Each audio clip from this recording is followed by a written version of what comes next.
effort. And apparently he is all right. Meanwhile, Tommy Kramer, in their win over Cleveland, had heat exhaustion. He was given fluids on the plane coming back intravenously. So it has not been a lot of time to get ready for tonight's game. 3 days for Minnesota, 4 days for San Francisco. And the 49ers have won the toss. Dropping is Dana McLemore, 5th round draft pick out of Hawaii last year. Not quite as gifted on the kickoff returns as he is on punt returns, but he is back there. Also dropping back is Carl Monroe. And Benny Ricardo, who got the job only a week ago when Rick Danmeyer, the kicker for many years here of Minnesota, went down with a back injury. He underwent microscopic surgery on the back, and he is out. And Benny Ricardo, who has been with about a half a dozen teams over a career, out of football a year ago, will put the ball in play for Minnesota. We're ready to go. The Vikings won their first against Cleveland. San Francisco dropped their opener against Philadelphia. Dana McLemore from the 9-yard line. McLemore, the big opening. And McLemore, good field position. He is out over the 45 to the 47-yard line. Hit there by Rufus Bess. And so Joe Montana will have good field position as he comes out. In the time that he did play last week, he was 10 of 20. No touchdowns, 1 interception. And their loss, 22-17 to the Eagles. We'll take a look at the rest of the offensive unit. The great one. Out on the flank is Dwight Clark, and this is the man that Montana likes to go to when he needs the sure pass. Freddie Sullivan, also a deep man. We'll also watch Ronaldo Nehemiah tonight, the great hurdler who has turned into a potentially dangerous deep threat as a pro receiver. 1st and 10. 49ers will put it up in the air, and going out to Roger Craig, the rookie out of Nebraska, and incomplete is Joe Montana. Let's take a look at the defensive unit for the Minnesota Vikings. And like the 49ers, they'll change it. On a pass situation, they'll bring in a 4th man, Randy Holloway. But they open with the 3-4. Great outside linebacker is Matt Blair. They're tough inside. Scott Studwell, big, strong against the run, coming off an injured Achilles tendon, but he did play against Cleveland, and they say he is at full strength tonight. It's 2nd down and 10. The 49ers at their own 47-yard line. Roger Craig, the rookie 2nd-round draft pick out of Nebraska. He was in motion, and Montana finds the opening, and he goes to Wendell Tyler. And Tyler up close to a 1st down. He might just be a little short. This is, again, dependent upon where they mark it. Wendell Tyler, of course, acquired from the Rams last year when the 49ers so desperately needed the run. They were last in the league in rushing the football, and he has given them that. He's given them a lot of excitement, but he's given them some headaches because he came up with a fumble in the final 2 minutes of last week's game when they were in a position to win the game. He hadn't fumbled in the entire preseason. Yet that continuing rap upon him gets to him when the regular season begins, or apparently so. The continuing rap being that Wendell fumbles in the clutch.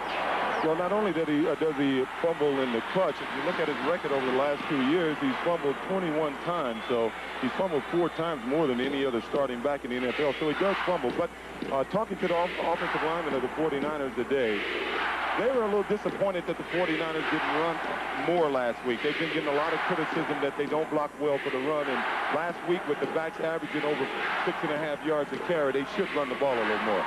3rd down, you saw how much. Joe Montana looks it over. Referee Jim Tunney has set the ball just about 6 inches, and Joe Montana, well, in spite of the concussion that he suffered last Saturday, takes it in for himself. He'll get the 1st down. And when you go back to Wendell Tyler a little bit, he has been that victim. But I'll tell you what he does. He provides excitement. He scored 30 touchdowns in the last 2 years, and he also had a scintillating 32-yard run last week. He makes things happen out there. Yeah, I tell you, the linemen, they love those great backs. It was this offseason that the group of the linemen went to Walsh and said, get us a great back, and Bill went out and got one of the better ones. The pair of tight ends in now. Earl Cooper joins Russ Francis. Roger Craig, single set back. Montana up on top. Gets it out to Solomon, and Solomon has the 1st down. Inside the 30, steps out of bounds, close to the 28-yard line, and Freddie Solomon now in his 9th year, picking up where he left off a year ago. Gifted receiver. There are all kinds of rumors to the effect that the Niners were trying to trade Solomon during the offseason. Didn't happen that he was traded. In fact, he continues to be, as noted in the opening of the program, one of the wise receivers in the league. Only 16 receptions a year ago, but when you have Dwight Clark, who almost perennially leads the league in receptions on the other side. Who do you look for? I know it's tough when you're receiving, you're not getting the passes. On 1st and 10, Montana. Field is wide open in front of him. Wisely stepping out of bounds after a pickup of about 7 yards. Down close to the 22-yard line is Montana. John Swain came back to force him out. Juice, I don't think you were with me when I was talking to Joe this morning about being felled 3 times in the opening game against the Eagles. He said it was a frightening experience, the only time in his life he's ever suffered loss of memory. And he almost felt he could understand what happens to fighters. That's because he's only played 5 years. There'll be others.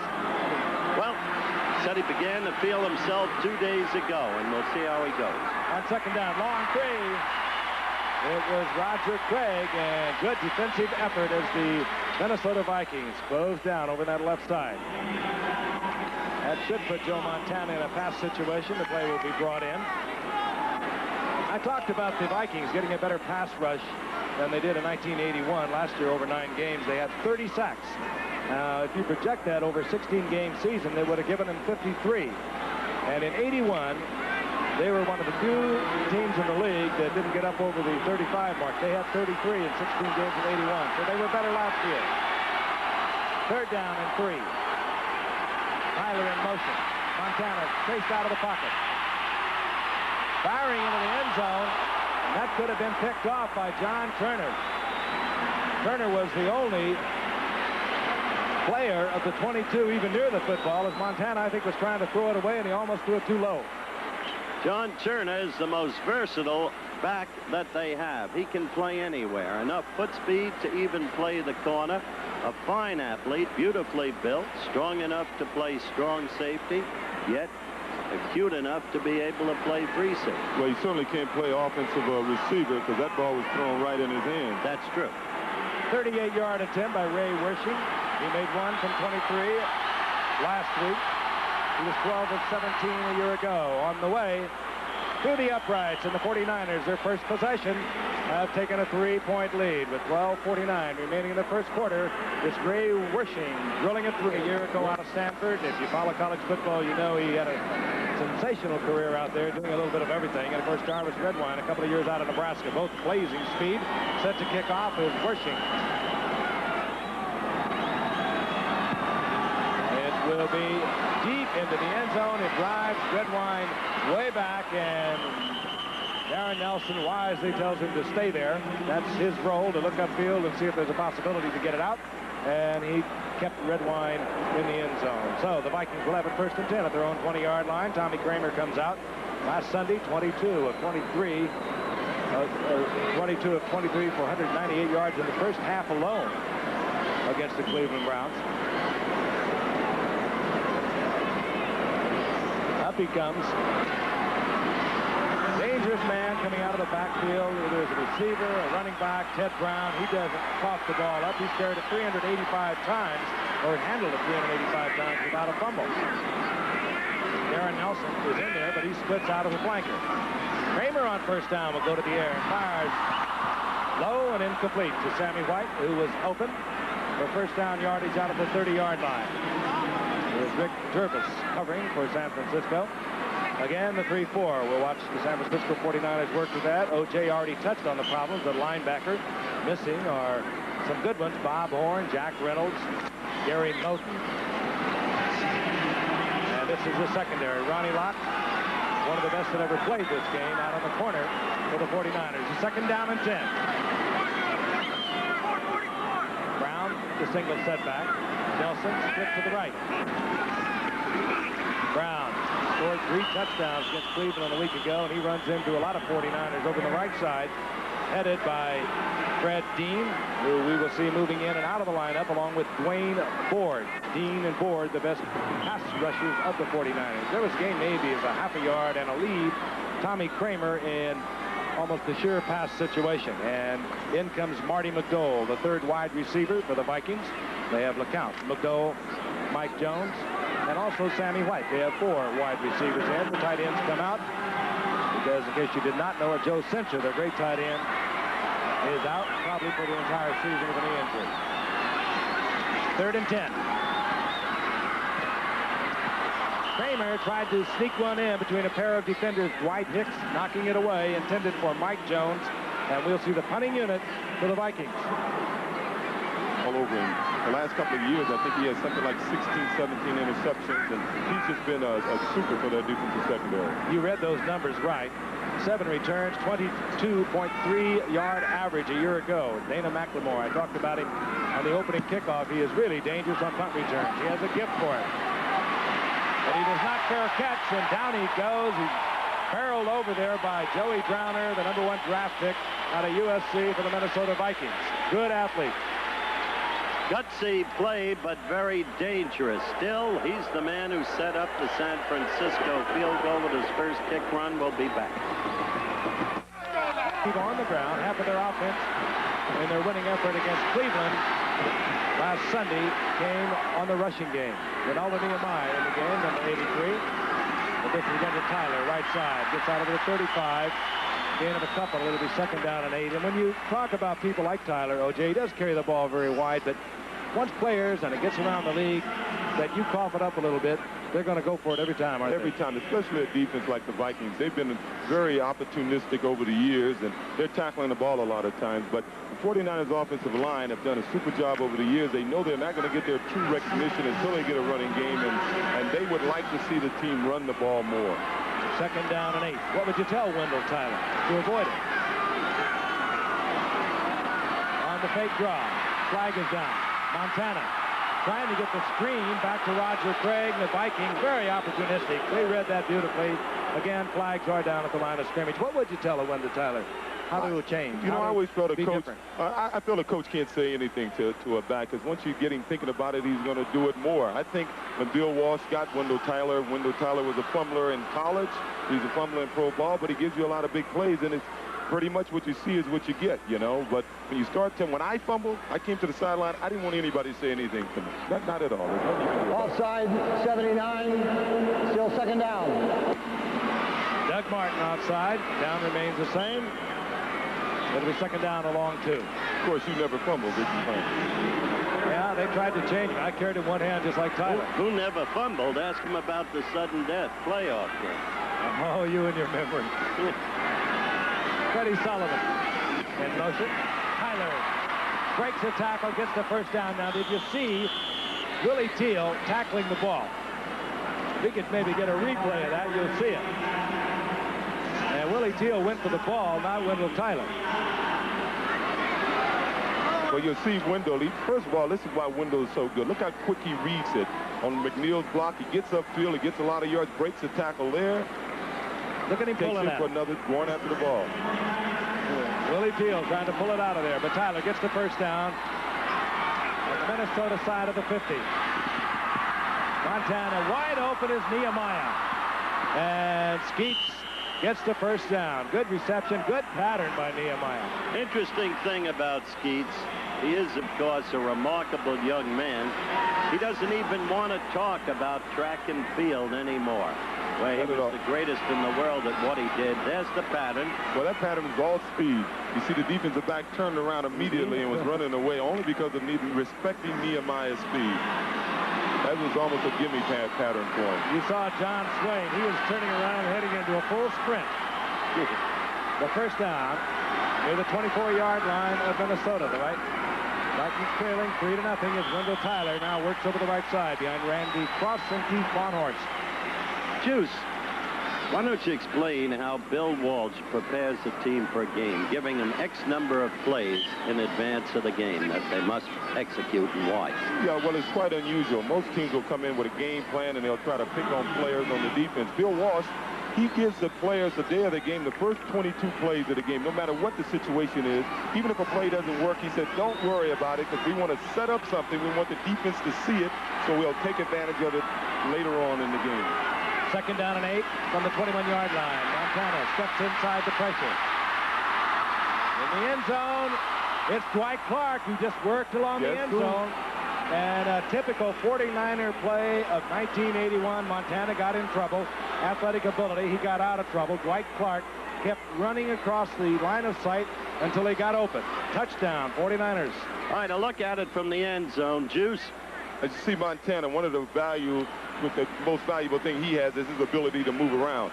And he throws to his favorite receiver. You talk about a guy liking a receiver. Do you realize he completed 40% of the third down passes he's completed in the last few years to Dwight Clark? So whenever he's in trouble, the guy he looks for is Dwight Clark, and he did then. Matt Cavanaugh puts it down for Wershing. Wershing puts it through the uprights, and the 49ers are on top 10-0. 9:35 remaining in the first quarter. Montana goes to Dwight Clark. We'll be back in a moment. Options. If the middle wasn't open, I think this was his side of the field that he could have ran a post pattern, or he may have been able to run a stop. They do that a lot. They give him the side of the field and say run a post pattern or run a flag pattern, or you can run a stop. I think on a sure pass down, they probably should have been helping Willie Teal a little bit. He had no help. Point is that Montana knows how to read those options very well. A great trade of Kramer's. We'll talk about that later. Kramer will work from the shotgun on first down and 10. Inside handoff. He goes to Ted Brown. Big hole.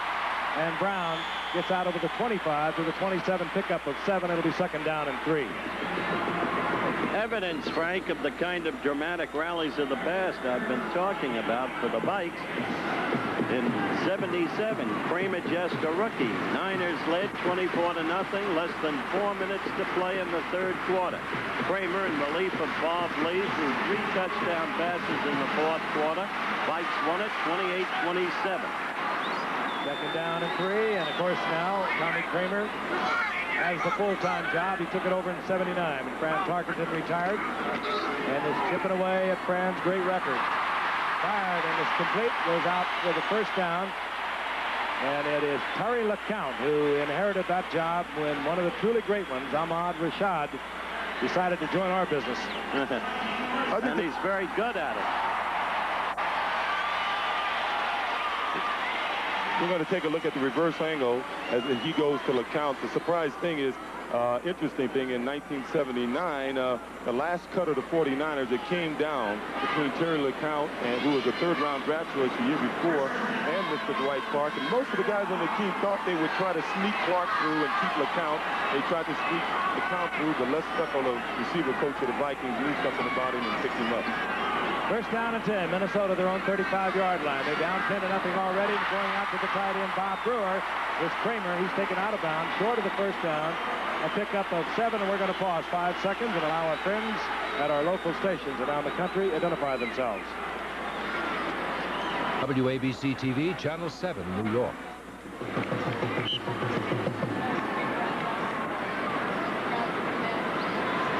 Tim Irvin, the big right tackle for the Vikings, has limped off the field. He's been replaced by Terry Tausch. This is what Bud Grant talked about this morning. He couldn't do that last year. Tausch was hurt. Brent Boyd was hurt, his backup lineman. But Tausch is a good one. He's in a right tackle. He wears number 66. The second down and 3, the ball at the 41-yard line of the Vikings. Looks to the outside, looks back inside, and he's buried for a loss of a couple near the 39-yard line. It'll be third down and 5. Bobby Leopold in there first for the 49ers. The 49ers, I think, may have surprised the Vikings a little bit. They've been exclusively a 3-4 team over the last few years, and they started this whole drive playing 4-3. They have 4 down linemen in there, and that's sort of uncharacteristic of them over the last 2 seasons. Sure pass situation for Minnesota. The 49ers adjust accordingly. They have 6 defensive backs in their lineup. Going short to Brown. He breaks the tackle, has the first down to the 45-yard line. And that's what Teddy Brown does so well. And that's the whole strength, the real strength offensively of the Vikes. They've got 4, in effect, equal backs. Magnificent as you look the end zone replay at coming out of the backfield. Well, go ahead, Jude. He came out of the backfield. That's what they call a hot pattern. His job normally is to pick up a linebacker. They saw the 49ers were blitzing. Instead of him staying in to pick up the blitz, they say, just go hot. Just turn around the backside of the line, and we'll hit you right on the other side of the line of scrimmage, and that's exactly what they did. They figured they can get the ball to him before the safety can get up to cover him. A little more than 6.5 minutes remaining in the first quarter. The Vikings down by 10. They're on a drive. This is Brown. Big opening outside. And Ted Brown fights down close to the 35-yard line. He'll be about a yard short of a first down. And now the Vikings have it on the move. And when you can use those backs interchangeably, except in different situations, Grant will use them. You open up the run, just as is the case here. The 4 backs in question: Ted Brown, Darren Nelson, Tony Galbraith, Ricky Young. They'll use Young close to the goal line. Yeah, what they did there, they took advantage of pillars and being pass rushing. They just ran a little kind of delayed trap play. Actually, it was a draw. 2nd down and 1. Ricky Young is in for Minnesota. He's a good receiver, but they try him with the trap up the middle, and he's picked up quickly and taken there by Ron Ferrari, number 54, who is also seeing duty tonight because, as we've talked about a couple of times already, Tina Turner is out of the lineup.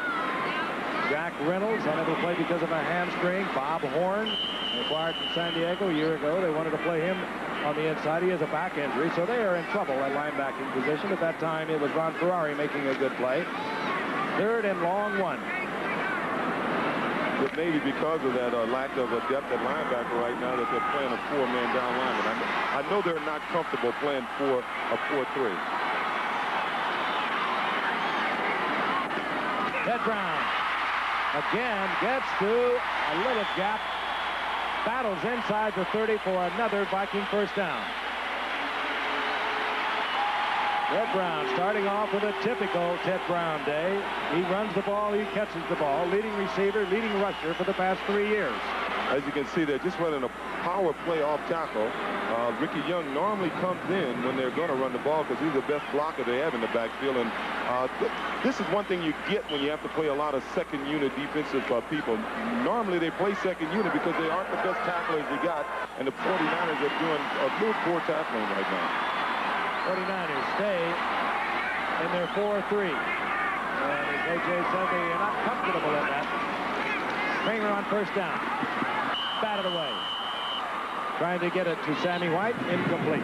Tim Irwin is back in the game now for Minnesota at right tackle. And he's a good one. They need him. He's big, tough.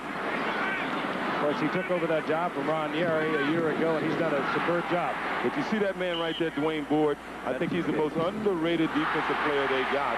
Their Super Bowl year, he was the only lineman that never left the game. And as an example, over the last 3 years, in the games that he started in, the 49ers have won 19 and lost 4. And the games that he's not been able to play because of injury, they've won 6 and lost 15. So I think he may be the unsung hero of that defense. And they're 4 men down. Board is on the left side, and Fred Dean on the right side. And 2nd down and 10.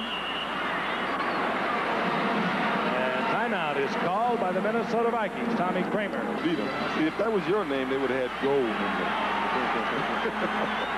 10th play of the drive is 2nd down and 10. The ball at the 29-yard line of the 49ers. You're on top. 10-0, 4:24 remaining in the first quarter. Brown in motion. Kramer with a good shot. He had everyone in the pass pattern. He finds Terry LeCount, and LeCount finds the first down marker. Juice has already told you the story of how LeCount almost outlasted Dwight Clark as we look at the end zone replay. But the point is, everybody's known LeCount's ability. His physical assets is superb. His problem has been consistency, yet he has moments of tremendous excellence. And San Diego will attest to that when he beat them almost single-handedly in a game a year ago. I think you're going to see a more consistent Terry LeCount now because he knows he's a starter. In the past, he's been a backup. First down and 10. They have marked it to the 18-yard line. Brown flips one tackle, gets a couple of yards, and then drilled back by the 49er defense, who are really playing some inspired football tonight, even though the Vikes are on a drive.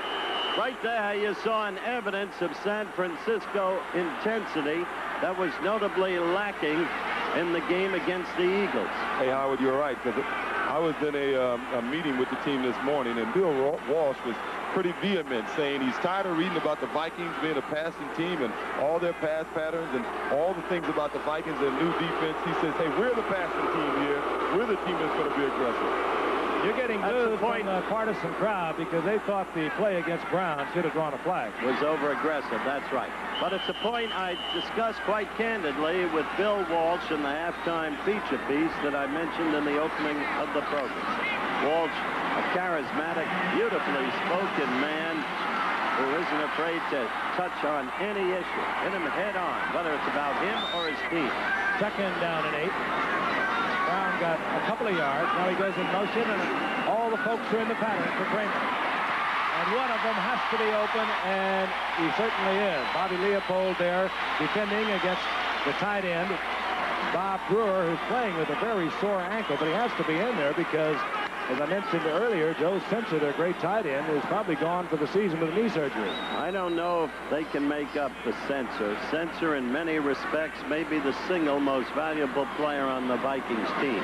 But Brewer, a tough, hard-nosed, and still young player out of Mankato State, where, indeed, the Vikes used to train. No, but you can tell that the Vikings, being a passing team like 49er players, because they picked up Brewer from the 49ers when they released him the same year they released LeCounte. Third down and 1. Teddy Brown. Ricky Young is out front. And Brown will get the first down. He wanted the end zone. Flag is down.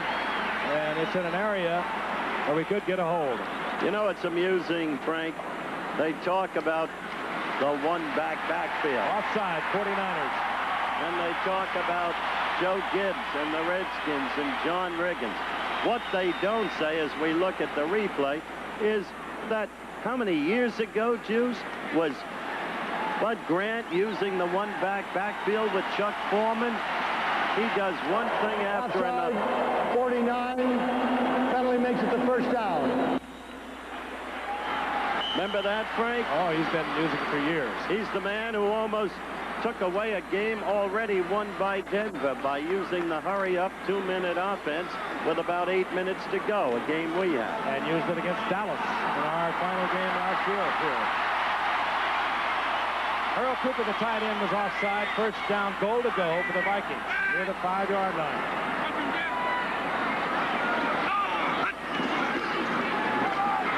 Kramer, Brown, taken out of bounds inside the 3.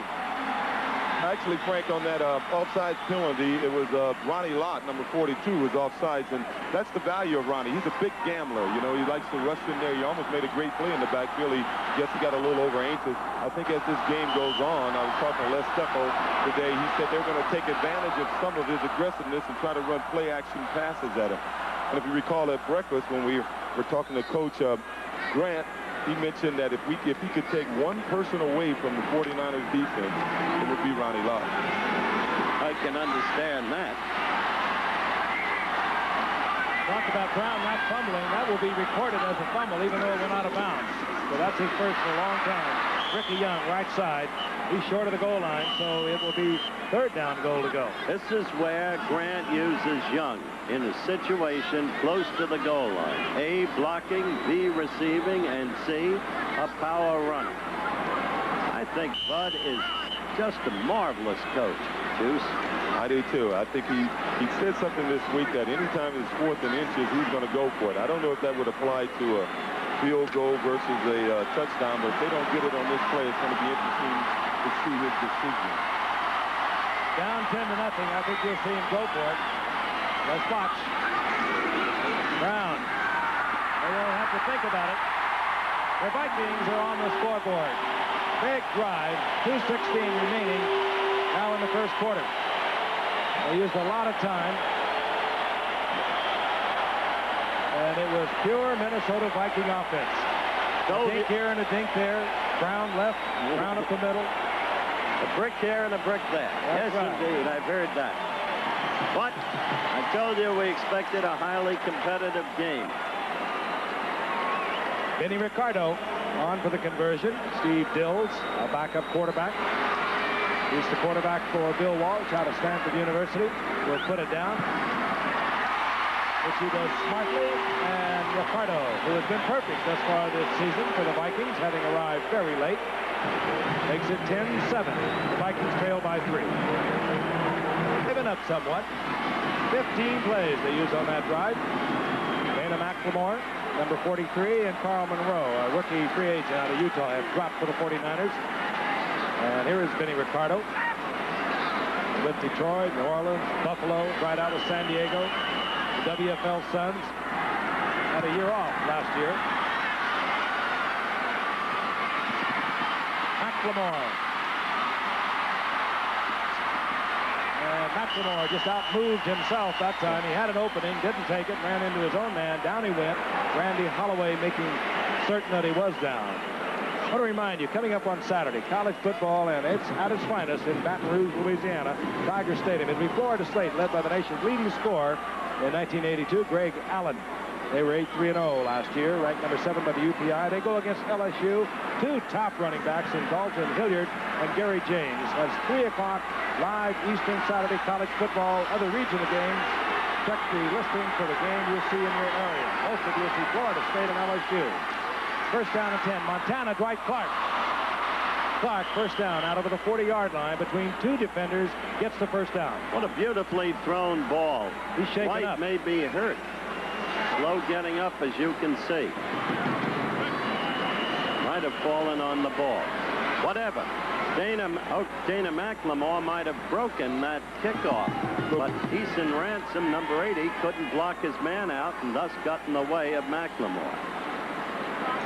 Well, it's hard to tell where he got hurt, but on that play, you saw a great pass by Montana, and one of the reasons why Walsh decided to keep Clark opposed to LeCount, his height, his size. That ball would have been overthrown if it was Terry in there. He was holding his left arm, Dwight Clark, as he settled in on the bench. He's out of the lineup now. Mike Wilson, third-year man from Washington State, has replaced Clark. First down and 10, 43-yard line. Wendell Tyler, look out. He is exciting. There are no flags, and Wendell Tyler inside the 20, down around the 17-yard line before John Swain finally collars him. Now, this is what I'm talking about. This is why you get a back like Wendell Tyler. He doesn't have to gain another yard. It's sort of a counter up the middle. It's about a 30-fold. What, blocking? But look, it's two broken tackles, and he just about runs away from the third guy. Now, Wendell Tyler now, he doesn't have to gain another yard for the rest of the game. The defense is aware of him now. Even then, did you see where that ball was? That's a longer run than any 49er back had all last year. Your point is well taken. They'll be looking for Tyler the rest of the game. On the 18-yard line, this is Roger Craig, the rookie from Nebraska. They like him a lot. They got him in the second round, a tailback and a fullback in Nebraska, hurt for 3 games a year ago, so they were able to get him in the second round, and he has come in with a lot of poise. He seems to pick up everything very quickly, and he may turn into another effective runner for the 49ers, who had none last year. Walsh views Roger Craig as the type of player that he wanted to draft number 1, which he openly confessed to me on SportsBeat. He won the draft Craig James of SMU, who went to the Washington Feds. Craig got 3. It's second down and 7. The ball near the 15. Montana looking for the touchdown to Freddie Solomon, and Solomon picked up and covered very nicely. John Swain was there. It was interesting. They sort of bumped into each other. I was looking for a flag. It really wasn't Swain's position. As you can see, Solomon wants to run an in pattern. He goes in. Swain is there first. See, normally you can get a flag on there and say he bumped him, but Swain had position. He could have caught a flag very easily. He could only make contact within 5 yards. 5 yards, exactly. Yeah, but he didn't make contact. He had position, and Freddie really ran into him. Third down and 7.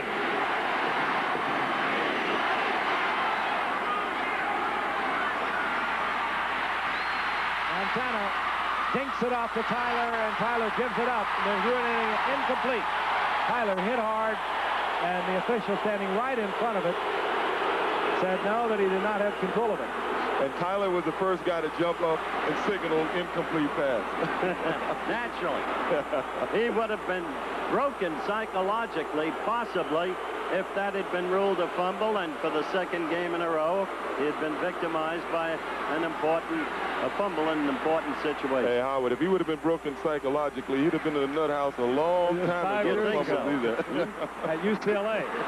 38-yard field goal made by Wersching, got the scoring underway. This will be an attempt from 32 yards, and Montana will be the holder. Wersching now 2 for 2. He has hit from 38. He's hit from 32. And the Vikings pull out by 3, 13-7, with 36 seconds remaining in the first quarter. A real nice 20-point first quarter. And somehow I think we're just in the preliminary here. Let's watch this from the reverse angle. That pass earlier to Tyler. Montana again, great athlete, under pressure. Gets it off to Tyler, and he's hit almost as he tries to put the ball away. And a good contact made by Keith Nord, and a close call it was. Close call. It didn't really look like he had... Let me tell you something, my old friend. He's in a new city. He wants desperately to make good with new teammates and tremendous pressures on the coach of the team. It's been tough on San Francisco. Howard mentioned the game back in 77, 3 touchdown passes. 79, he also beat them 28-22 and had a great day. On first down, Kramer tries to get it out to Ted Brown. Incomplete. Actually, if the officials were watching, Darren Nelson just tried an illegal block on Fred Dean. He lined up in the little slot back position, and he tried to cut Fred Dean. We used to call it a drift block, as Fred Dean was rushing the quarterback from the outside. And a lot of guys have gotten injured very badly from that. Defensive ends will get knee injuries, and it's now an illegal block.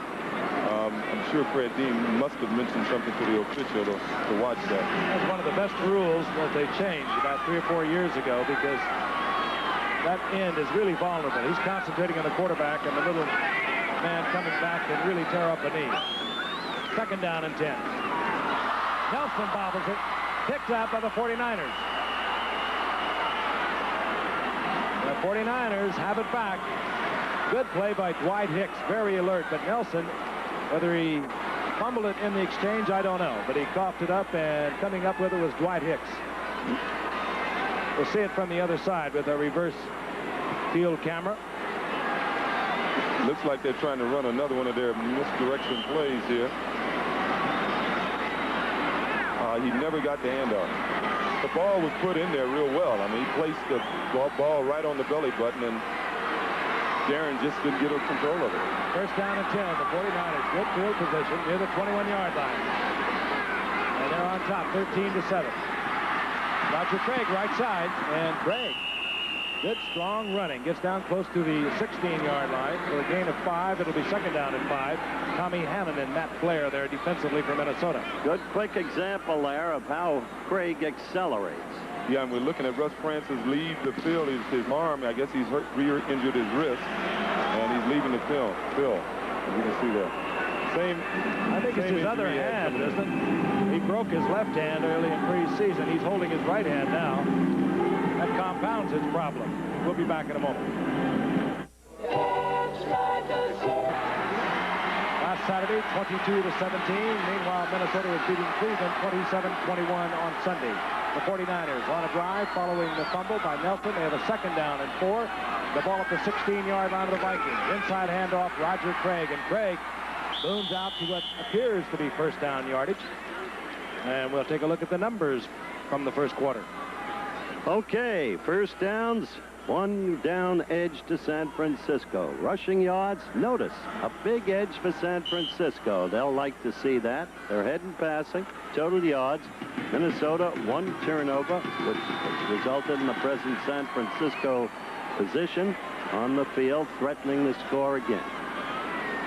Good football game, too. Progress of Roger Craig, a yard short of the first down, so it'll be third in short yardage. And the teams bring out their personnel accordingly. Cooper, the tight end, in motion. And Craig, again, caught in the surge. Again, it will be dependent upon where they mark it. Wendell Tyler indicates that Craig picked up the first down, but I think we're going to have a measurement. Yeah, Craig was running what they call a 30-fold, a little trap inside.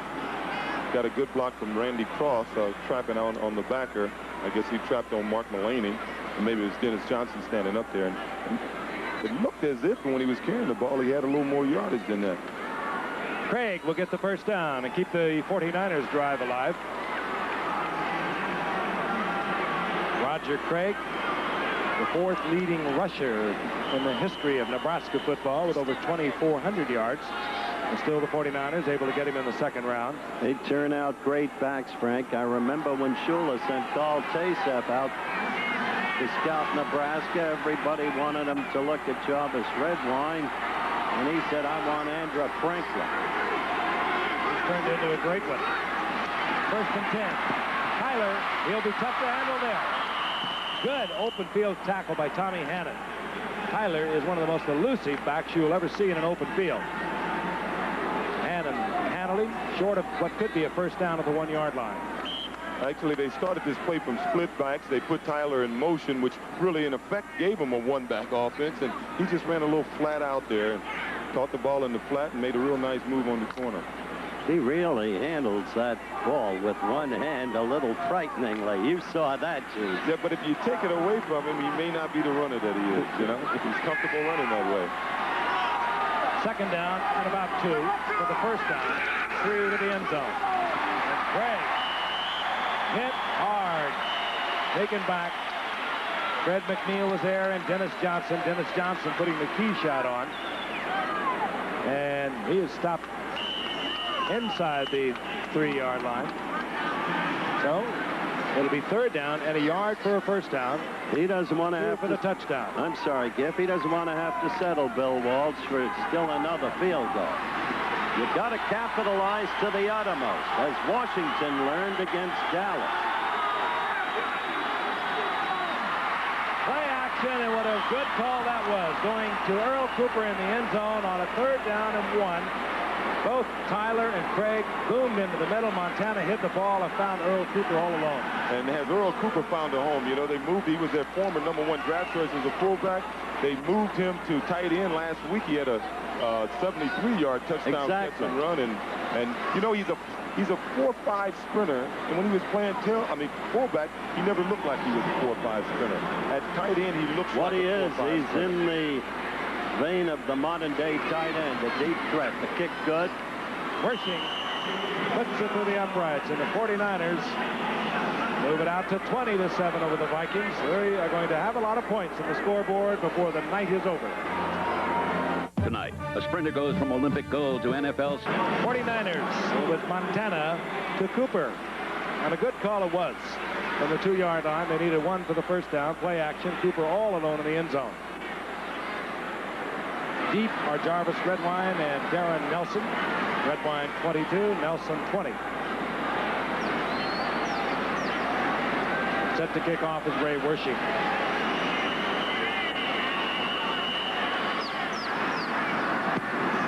Short kick this time, and the Vikings will have an opportunity to return. It'll be Darren Nelson. There's an opening. Goodbye. Darren Nelson to midfield before he's taken by Ronnie Lott. He saw that little gap, the wedge breaker, and he really turned it on. Yeah, let's take a look at it. You know, you got to give Darren Nelson a lot of credit, but on this play, you got to give the whole return unit credit, because look at the wall they got for him out there. That just opened up beautiful, but that's the danger of kicking the ball short. That's one thing. The other thing now is the excellence of the play of both special teams. McLemore set San Francisco up early on with a brilliant kick run, and right there Nelson did the same. So now the Vikes are positioned to score again, and Giff is ready to get out the Monday night record book. 48-yard line of the 49ers. Darren Nelson, 40-yard return. Brewer in motion. Kramer, a pick off. Beautiful interception by Eric Wright, stepping right in front of Terry LeBron. To take it in, and there are no flags. Great timing by Eric Wright. It could not have been better. Sideline, beautifully thrown ball. He timed it out beautifully. Yeah, he looked like he was going to be late getting there, and he took a gamble, because if he wouldn't have intercepted the ball, it would have been a touchdown the other way. 49ers are fired up. Matter of fact, weren't you with me when we were talking to Eric's brother? Eric, of course, went to Missouri, and Eric's brother, in talking with Juice and me, as you look at it from the end zone, look at the way he had positioned himself. Kept his balance, and look at that. Just stayed within the sideline, cut back beautifully behind the block, and all the way in for the score. Howard telling it like it is. It was not a good thrown pass. It was a poorly thrown pass. It was behind the count. He was open. The ball was thrown a little behind him. Wersching for the conversion. And Eric Wright has scored his first professional touchdown. And the 49ers are on a roll. They lead 27-7, 12-13 remaining in the half. Ray Wershing was teeing it up, and it was only a few moments ago that Tommy Kramer had it picked off by Eric Wright. Here's the third-year man out of Missouri.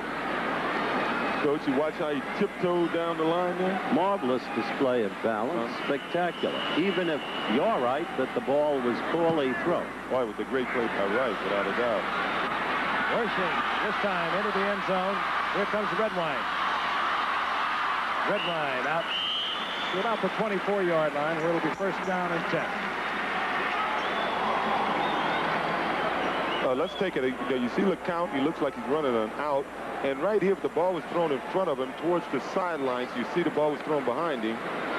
And here's where Wright showed a lot of athletic ability.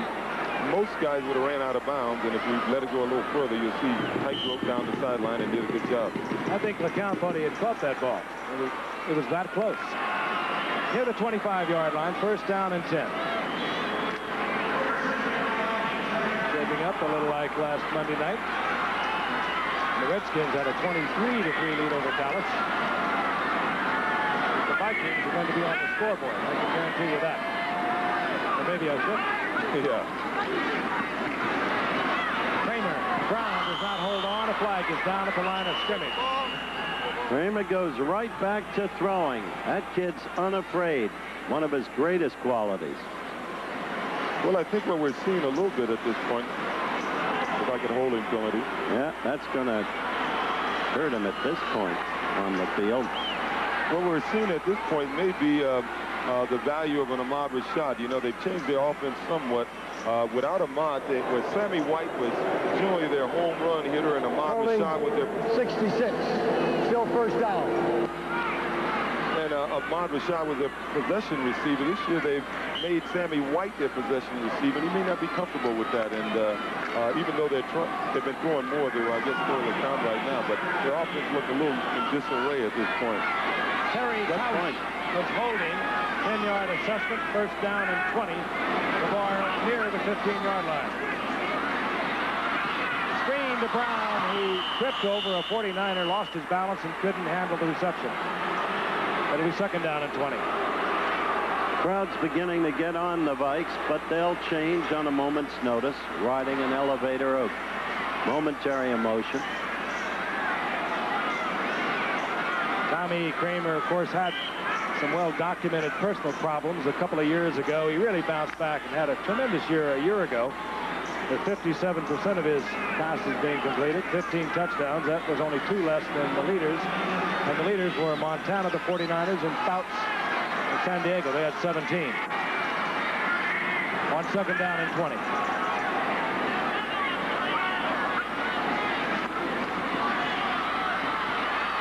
Kramer underthrows, and Ronnie Lott will pick it off. Now that was a bad throw. Terrible. Ronnie Lott picks it off. The ball was intended for Terry LeCount, underthrown by about 5 yards. I think he misjudged Ronnie's leaping ability. Ronnie Lott was trying to get into the end zone, looked like a halfback once he got the ball. He's scored 4 touchdowns already in his short career on interceptions. Ronnie got up there pretty good. Ronnie was an all-league basketball player 2 years in a row. And a pretty good runner, as you can see there. And tackles like a linebacker. He can do it all at that corner. The first and 10 is near the 19-yard line. The flags are everywhere.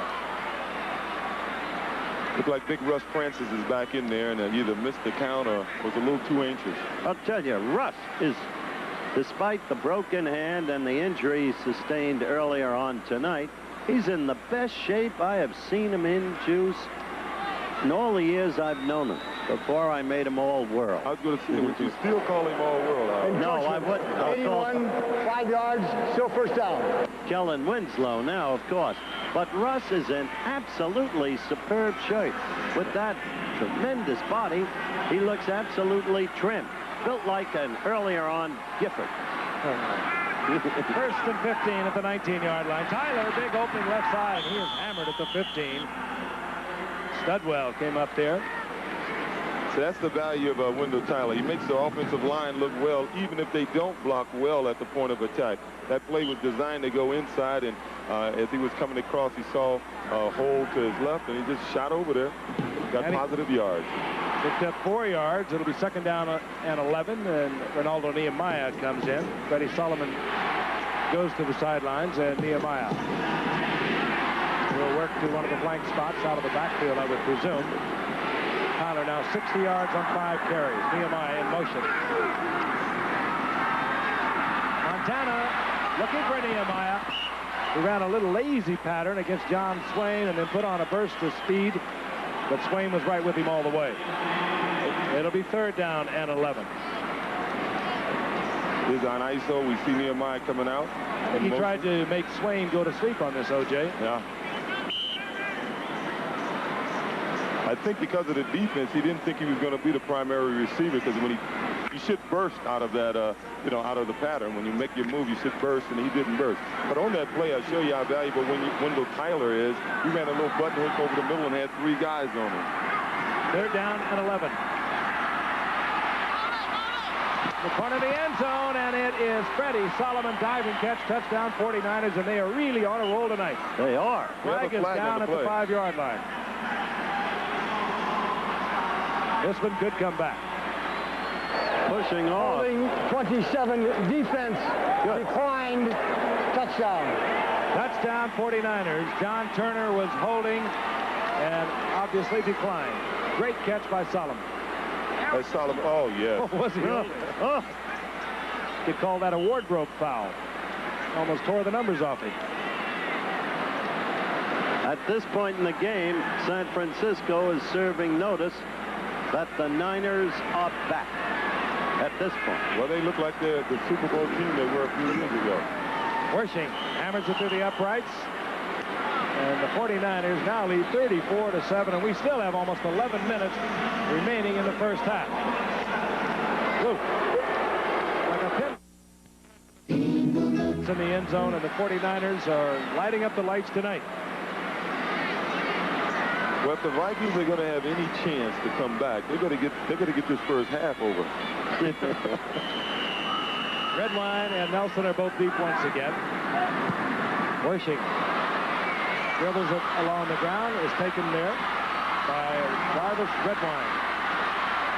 And following that 40-yard return by Darren Nelson, Wersching apparently was advised not to kick away. He took a little scribble on the ground, and Redwine was able to work it up to the 32-yard line. And out comes Tommy Kramer, and Howard was so right a while ago. The guy is really cool.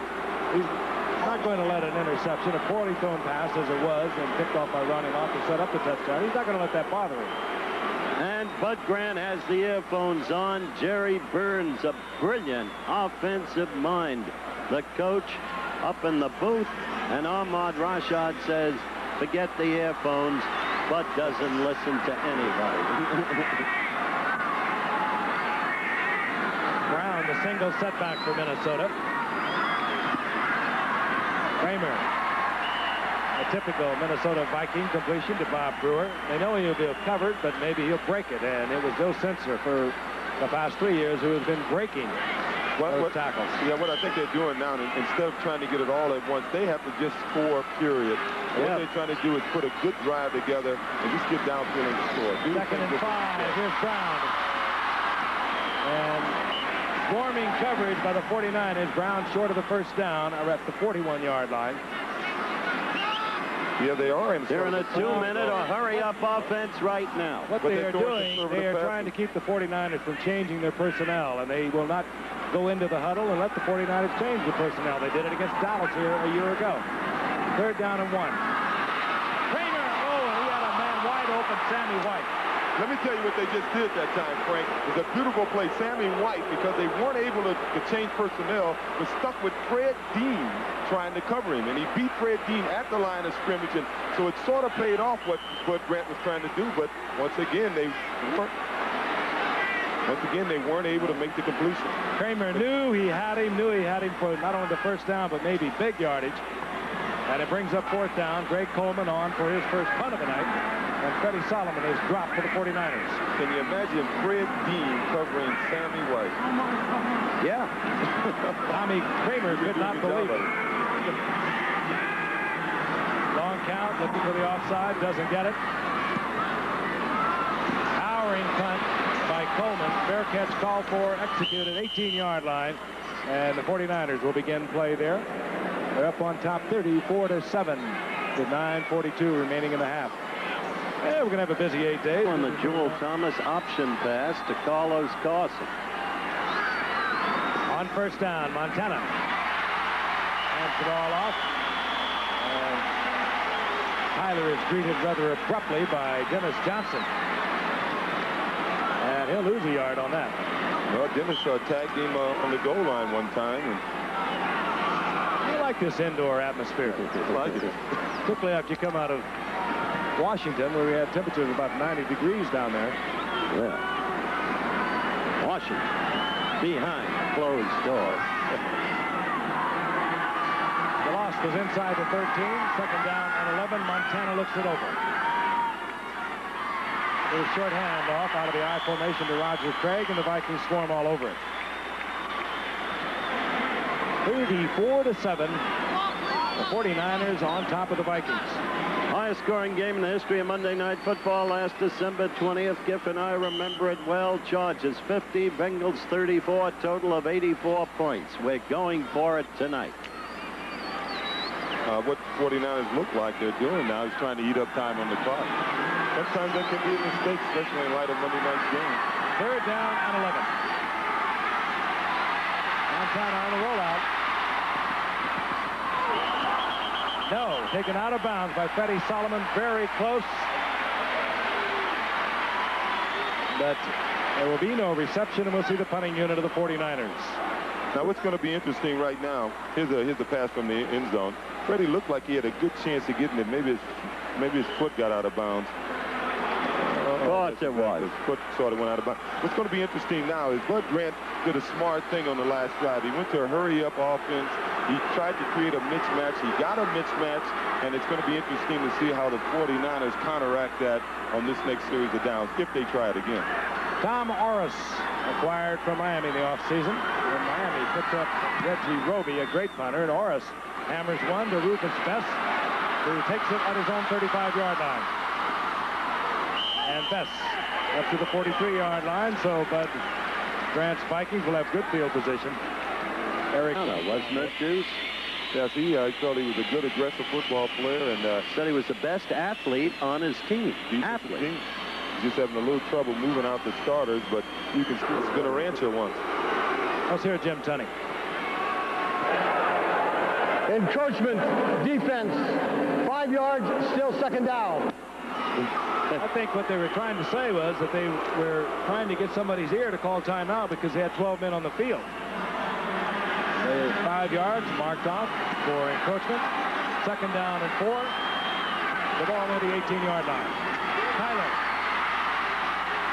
Tyler still on his feet. He got out of the grasp of Charlie Johnson and got up close to a 1st down. And he says he has it.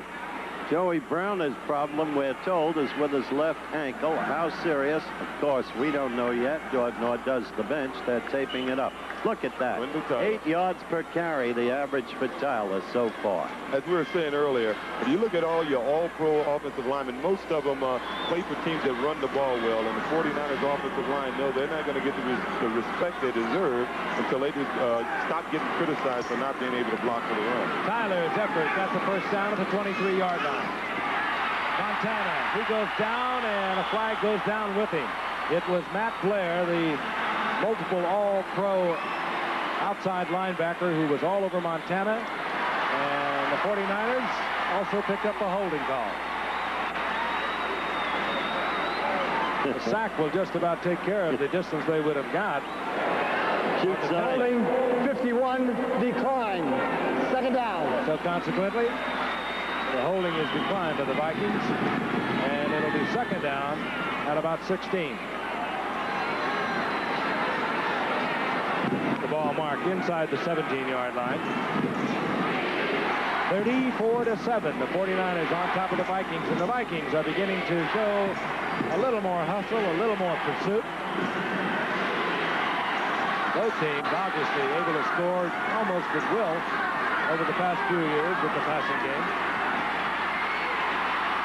Montana, Clark. He's out to the 22-yard line. It's going to be 3rd down and 12 for Montana, as Matt Blair was right there with Dwight Clark.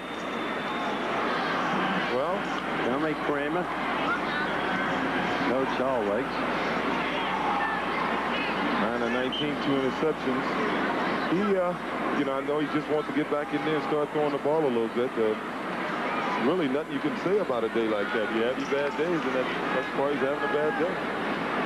49ers in Montana with 5 years. They were a very smart, heady quarterback. He's not going to get the interception if he can avoid it. He'll take the shot at it, but he'll be very careful where he puts it. Dumps it off, intended for Tyler. Overthrown. Tyler does not handle it. I don't blame Montana for that. He was under terrible pressure and indeed was touched by one of the pass rushers as he sought to release the ball, and thus the errant throw of possession. Here's Rufus Best. They would never let him. Uh-oh. This is going to pick up a 1st down. Orris bobbled the ball, saw that he couldn't get the punt off, and he sprints down the sidelines, and that is not his bag, but he gets the 1st down and gets hammered in the process out around the 45-yard line. And they did one super job of it. Normally, if it's a bad snap, the punter calls fire, and he must have yelled fire because the whole offensive line, they didn't have to look around and see if he was running. Look at the ball skips to him. You'll see the whole left side of the 49er offensive line waste no time. Randy Cross, the center, gets it low. He's yelling fire, fire right now. You can see John Ayers and the guys, they never looked back. They took off that way. What's interesting, this is one of those nights, at least thus far. That ball bounced right up into Tommy's hands, and thus he was able, as you said, to yell fire and take off. Thus far, the 49ers should be in Vegas or Atlantic City. They are on a roll. Montana wants a bundle, throwing it deep, and taken by Mike Wilson, 3rd-year man out of Washington State. And it'll be marked at the 7-yard line. Let me tell you what a difficult catch that was. It really wasn't one of the better thrown balls Montana has thrown. He was looking for the ball over his right shoulder. Montana threw it over the left shoulder, and what an adjustment to the ball there. As you can see, he's got his man almost beat. Montana gets the ball up right away. He's looking over his right shoulder, and look at this. Look at this adjustment to the ball. Yeah, that's just concentration, keeping your eye on the ball. What a difference that bounce made. Free agent at 81 after being cut by Dallas. Mike Wilson has been playing in the shadow of Dwight Clark. Spectacular catch. Linda Tyler's in the corner of the end zone, touchdown. Dwight Clark worked inside. Tyler, using him almost like a basketball pick, got to the outside, and Montana was right on target, and Tom Orris should get an assist on this touchdown. Let's take an end zone look at it. He just beat him. He was running a flag pattern. You can't see him on your screen, but you'll see him right there at the right side of your screen. He just plain beat his man. That was a beautifully thrown ball. He beat Cherna. More lights on the scoreboard. Wersching. He'll be exhausted at this rate. Montana gets it down. Wersching gets it through the uprights. We have 4:45 remaining in the 1st half. 41-7, San Francisco over a pickup of about 1. Yeah, here's a problem with getting far behind and trying to break it on one run. Tony should have stayed outside. He would have got 7 or 8 yards. He had no blocking, but he tried to cut inside one guy and pick up some blocking to go all the way and ended up with nothing. Hurry up offense once again. 2nd down and 9. Kramer will be sacked, and he's back at the 15-yard line as Pete Kugler was there, the big nose tackle.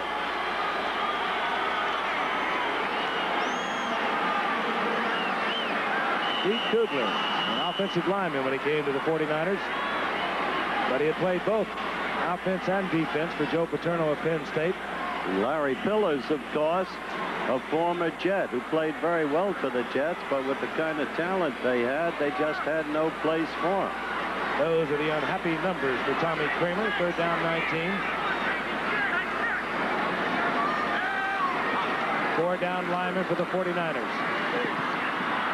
Kramer Gets a bunch of it to Leo Lewis, who was taken out of bounds, short of the first down at the 29-yard line.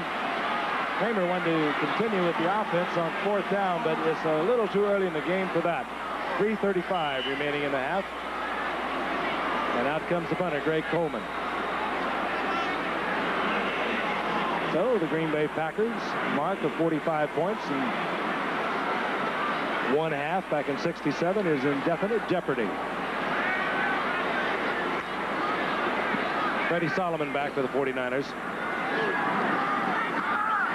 Another low snap, but Coleman picks it up, gets it off. Solomon does not have to fair catch this one. He's got a line setting up for him. And he is taken there by number 58. That's Walker Lee Ashley, a linebacking rookie out of Penn State that they're very high on here. And it'll be first down for the 49ers. NCAA Tiger Stadium. And they'll be back this Saturday. 49ers, 28 points here in the second quarter, and they're looking for more. Montana goes down. Mark Mullaney defensively for the Vikings. As Mullaney used to play over on the left side. They moved him over to the right. They put Doug Martin on the left, and the sack started rolling in. I think the 49ers came into this game obviously emotionally up. They lost the game last week at almost to the man they felt they should have won. And I think what they're doing now, they're just a little flat. You know, you come up emotional. I think the biggest problem that they're going to have in the second half is to come out and play emotional football. To retain the intensity that they finally are showing the coach tonight. Second down and long, draw play, good time to call it, and Roger Craig makes the most of it to the 41-yard line. Gain of about 8 yards. It's going to be 3rd down and 8.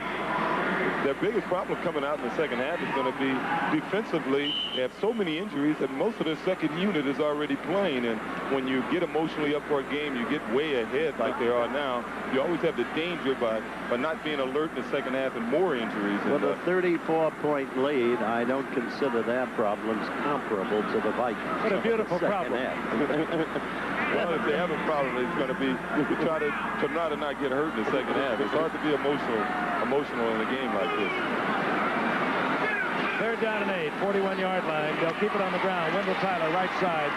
Tyler breaks tackles, but he'll be short of the first down as he moves up to the 47-yard line. And we're looking for the 2-minute warning, and we'll get it right now. Actually, it really is, but if it gets a lot of snow on it, they've had a few problems in the past. Tom Orrs to kick off to Rufus Bess, who holds one distinction of having returned the only NFL punt in the history of Wembley Stadium in London against the Cardinals in preseason this year. He went 76 yards.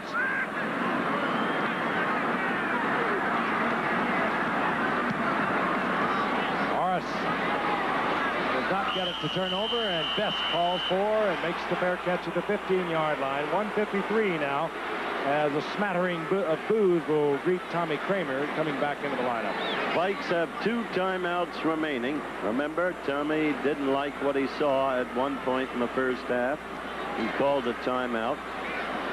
You know, Howard, I would say something that's interesting to me. You know, the Vikings did complain a little bit about the scheduling. Well, I found it real surprising yesterday. The day before a game with only 3 days between games, they were on the field for 2.5 hours. Yeah, we were both there. 1st and 10. Kramer will go up on top. Drills it in to Tony Galbraith, short of the first down, out to the 32, and we will not see a huddle here. There was a gain of 7. It'll be 2nd down and 3. I make that point for in the normal course of events, most teams around the league, the day before a game, they practice about 45 minutes. And move right on back to rest. Brewer, he'll have the first down. And again, we will not see a huddle.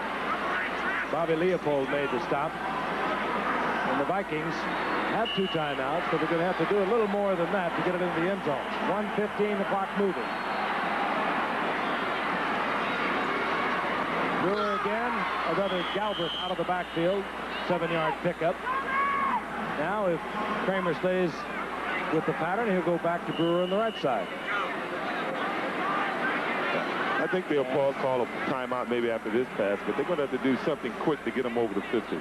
49ers, 6 defensive backs. Back to Galbraith, gets the first down, Well, but now there are only 45 seconds remaining in the half. If they stay in this pattern, they'll reach the Niners' 30-yard line. It'll look good on the NFL stats, though. I'm surprised they didn't call timeout and call 2 or 3 plays at once.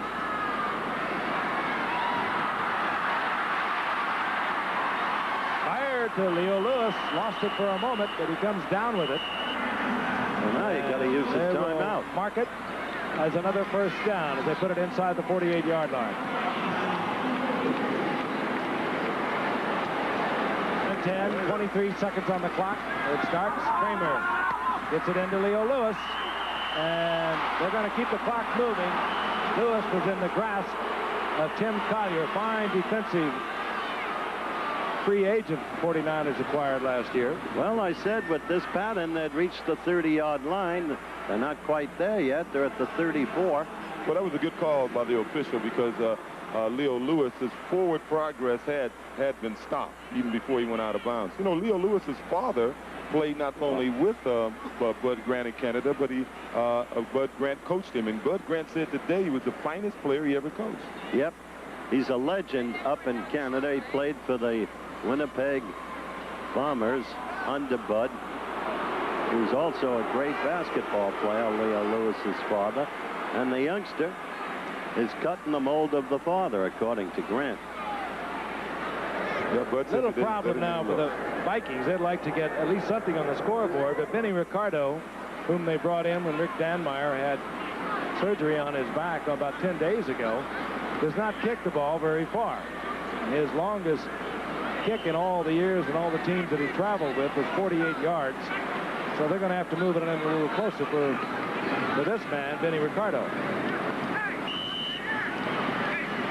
As he said when he arrived, he's got a great sense of humor. He said, I kick the ball, I get the check. I'd be surprised if they went for a field goal. They'd get booed they're going to get booed anyway, but I think they got to throw it in the end zone. Before the end zone. One timeout remaining. This is the Ahmad Rashad special they're lining up for here. Correction, no timeout remain now for the Vikings.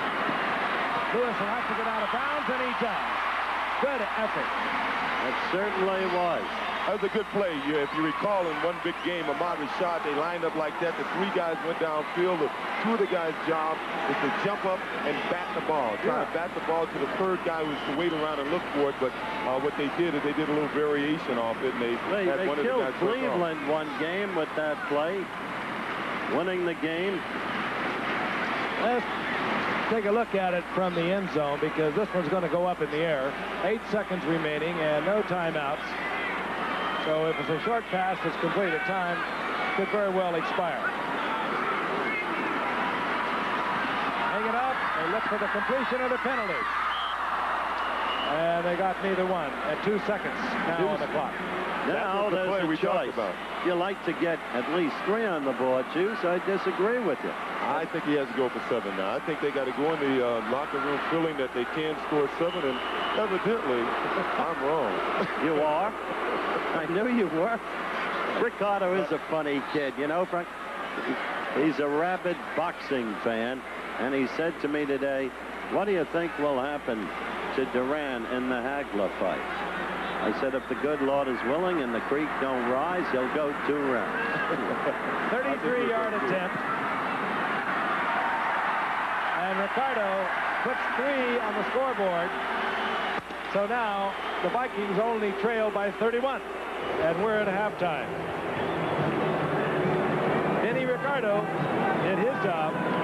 We'll be back with a halftime features featuring this man, Bill Walsh, in just a moment. This guy with all the wins that he has. Now you're saying Can't help it. you're right about that, Juice. I certainly couldn't help it. Been to the Super Bowl 4 different times. 11 divisional titles as Ray Wersching bangs it deep to Redwine, who will bring it out. Why not when you're trailing by this much? And Redwine with a good effort out over the 25, close to the 28-yard line, where it'll be first down and 10 for the Minnesota Vikings. Here's the quarterback, Ted Brown, single setback. That's Sammy White in motion. Kramer has Brown wide open over the middle. Tough to bring down one-on-one, but the tackle executed by Jervis, the tight safety. but not until Brown gets the first down, and a 49er is shaken up. Now that's what getting up is Ron Ferrari, and that is one position the 49ers can ill afford to lose another player. And that's the very point that Juice made. Give him his due. Gift, don't take it away from him in the first half. What did I say? The first half, I said the biggest problem the 49ers would have would be coming out in the second half because they're so thin defensively, not being emotional and getting guys hurt. Of course, Howard is putting it all on you now, Gift, but you was on my case, too, about the 49ers. Back in just a couple of weeks. First down and 10. Ball near the 41-yard line. Ted Brown got the first down. That's Brown in motion. Kramer with the blitz on gets it out to Brewer, and Brewer struggles up close to another first down. They'll mark it just short, right at midfield. Speaking of Carlton Williamson, the guy that Brewer beat on that pattern was Rick Gervais, his substitution. The guy the 49ers cut twice in '82, but he kept hanging around. He made a big tackle in the Super Bowl. He caused a fumble. Again, hurry-up offense, and in and out of the hands of Darren Nelson. That would have been a first down, incomplete. Gervais picking up Nelson, but it was a pass that should have been caught, and Tommy Kramer and Darren Nelson both realized that. If there is to be any vestige of hope for the Vikes, they've got to score quickly and start to get some confidence back and some intensity and enthusiasm. Well, we just saw what we know is an excellent football player drop a pass. We saw Sammy White drop a pass earlier. I don't think it's because they don't have the talent out there. I think there's a little out of sync, which is a sign that they just may be a tired football team. Third down and 1. Ricky Young is in there to block for this man, Ted Brown, who explodes over the right side for the first down inside the 47. And Ferrari now working on the ankle, which is another good sign. Ankles over knees anytime. I don't think it's imperative for him to hustle back into this game, so they may rest him a little bit. Kramer looks over the 49ers, who are now in their 3-4. They spend much of the first half in a 4-3 defense. Brown is in motion. All the people are in the pattern, and Fred Dean is in the backfield, and he'll get the sack of Tommy Kramer. Chased him out of the pocket, pursued him, and got him. Well, what Fred Dean did, he lined up as a linebacker over on the right side of the defense, and the Vikes went to a no-back offense. The one back they had back there, they put him in motion, and Fred just fired in there. We suggested in the first half that the viewers look for that Dean would be used some degree in the manner that Shula and Arnsparger use A.J. Dewitt. Yes. Second down and 20. Another good time for a blitz, but the 49ers drop into a 4-man front. 6 backs, but they do come with the blitz. Kramer looks it right in the eye, and down he went. Tremendous pressure. It was Lawrence Pillars who was right in Kramer's face. Poor Kramer's just having a tough day. When he has time, he's not throwing the ball well, and this time he just doesn't have the time to get the ball off the way he wants. And anyway, in any event, Leo Lewis was covered like a blanket by Eric Wright. Ed Judy was right in there. Did you notice, Gift? Yes, the inside linebacker on the blitz. Third down, 19, big yardage. 49ers drop into their 4-man front once again. 6 defensive backs. Kramer, Sammy White was the intended receiver, and Ronnie Lott, I think, is going to be called for interference. Well, he was all over it, or so it seemed. Well, Ronnie was a victim of having him covered so cleanly that time that he just couldn't wait. You know, he was there so all early. Over the guy. So early, he had to do something. They almost got away with a great play. That was a case of a guy just being covered too good. I mean, he was covered very cleanly then.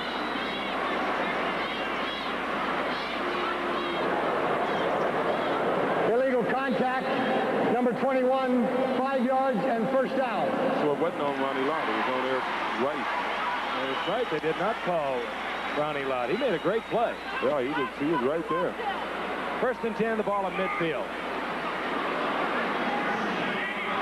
From the shotgun is Tommy Kramer. run the old draw play out of the shotgun. It seems to work every time. Jervis made the stop, but not until Ted Brown had picked up about 8 to the 43-yard line. The Vikings seem to be a one-man team. Every positive thing they do, you look on the field, and it's Mr. Brown involved. 2nd and 2. Brown, he had the first down. And they're going to mark it right at the 40, which will give the Vikings a first down. Ronnie Lott was raining all over him. I thought that was a lucky play because I thought the pass was deflected. Yeah, it may have been, but what's disturbing here, the only positive thing yards they're getting is from number 23, who's coming off the field right now, Ted Brown, and the Vikings are certainly more than a one-dimension offense. From the shotgun once again. There's movement, and whistles blow the ball dead. In case you just joined us, it was an all San Francisco first half. And at halftime, they had totally dominated 41-10. We're in the early going now of the third quarter. The penalty indicated by referee Jim Tunney. Right. And stepped off, illegal procedure. Yeah, you look at it, they call this contract time for them. Number 62 drew the defense. Still first down. Let's say this is contract time for the defensive line, because you know their contracts are generally related to the sacks that they get. Right now with a lead like this, they're just looking for the sacks. Those guys aren't even thinking run.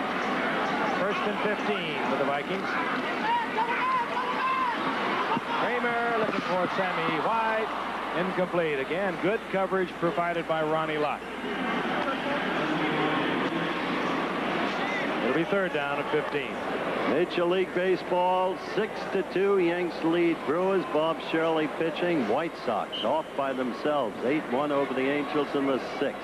Luzinski and Baines had homers. And there, Houston over San Diego. The other games, later starts, as you can see. We go back to the action and the Gipper. With the ball at the 45-yard line. Yanks are going to win easy, we go. Never over till it's over. 3rd down, 15. Kramer back. Looking for McDowell. Marty McDowell makes the reception at the 35-yard line. I'll correct myself. That was 2nd and 15, so this will bring up a 3rd down and 5 as we watch again. 49ers are playing a lot of zone, and what the Vikings are finally doing is just taking advantage of what they're giving them, and it's a simple out pattern, and Tim Collier just didn't quite get there. 3rd and 5, the ball just inside the 36-yard line.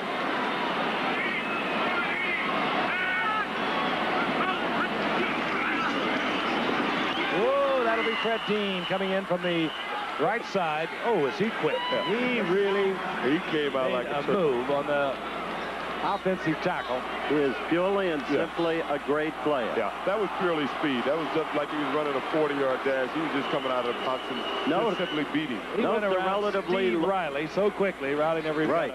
Note the relatively low weight, ideally built for linebacker use in the manner of Dewey. Greg Coleman is back in a punt formation. You know, I'd think of going for it. Yeah, at this point in the game, they're past the 50-yard line. They haven't been there often. And they're down by 31. But there's a lot of time. You can get hot. Freddie Solomon, you had a quick look at, is dropped for the 49ers. Coleman angling for the corner. He's going to catch it, but not as deep as he'd like. They're going to bring it out to the 14-yard line. It'll be 1st down and 10. And the 49ers will have their first possession here in the 2nd half. They have a commanding lead of 41-10. Obviously, it's easier to run when you got a big lead like this. Joe Montana brings up the 49ers. 1st and 10, their own 13-yard line. Solomon in motion. Roger Craig, the rookie from Nebraska, right side, and Craig running again very smartly out over the 20-yard line. He does accelerate well, Juice. He does run well. He was just running good and hard. He ran right into, I think if he would have been a little looser, when you're a rookie, you tend to you don't want your courage to be questioned. So whenever a guy comes up to tackle, you try to run over him. I think as the years go on, he had a chance to sidestep a guy there a little bit. He may be a little more discerning in the future. I But think he's concerned right now. He took himself out of the game. He is flexing his leg on the sideline, and we have Bill Ring in the offensive backfield now. Craig got 8 yards, so it's 2nd down and 2. And they give it to Ring on his very first play in the ball game, and it looks as though he'll pick up the first down. Bill Ring started the last 3 games a year ago for the 49ers, but their running offense, as we mentioned earlier, was about as bad as you can get. I thought your comment after the Bill Walsh piece was most appropriate. He wanted them to get it together by mid-season. I don't think he quite expected this. He did it right Bill after Walsh tonight. He did it right after the interview. Oh, you are such an inspiration, though. Of course. After the interview, he made the speech to the team about intensity. 1st and 10, the ball at the 24-yard line of the 49ers. We have just under 10 minutes remaining in the 3rd quarter. 49ers on top, 41-10. Bill Ring again. And Bill Ring running nicely, bounces off John Turner and makes a pickup of about 8 yards. Willie Teal covering for John Turner, takes him out of bounds. yeah, Bill Ring, I think they picked him up from Pittsburgh. He came in. He plays a lot like old Rocky Blyer used to play for Pittsburgh. They use him much like that. I noticed the 49ers is doing some substituting. They got Walt Downing, who was an All-American, I guess, at Michigan. When he played, he's been playing guard mostly for the 49ers. And with a lead like this, I guess they figured they'd give him a chance to snap the ball a little bit. Just look at how the Niners have been using the first down. 2nd down and 2. Ball just over the 32-yard line of the 49ers. Ring. And Bill Ring, 5'10", 205-pounder, gets out over the 35-yard line for the first down at the 36. 49ers really only have 4 running backs available tonight. Jeff Moore is back in San Francisco, damaged ribs from last Saturday's encounter with Philadelphia. So they're thin in a lot of places. In case you fans are wondering where the now tight end Earl Cooper is, he has suffered, we are told, a mild concussion. So naturally, he's on the sideline. So we're watching Russ Francis and also Eason Ramsey on first down. Wendell Tyler. Bended, but gets to the 40-yard line for a gain of about 3 or 4. Call it 2nd down and 6.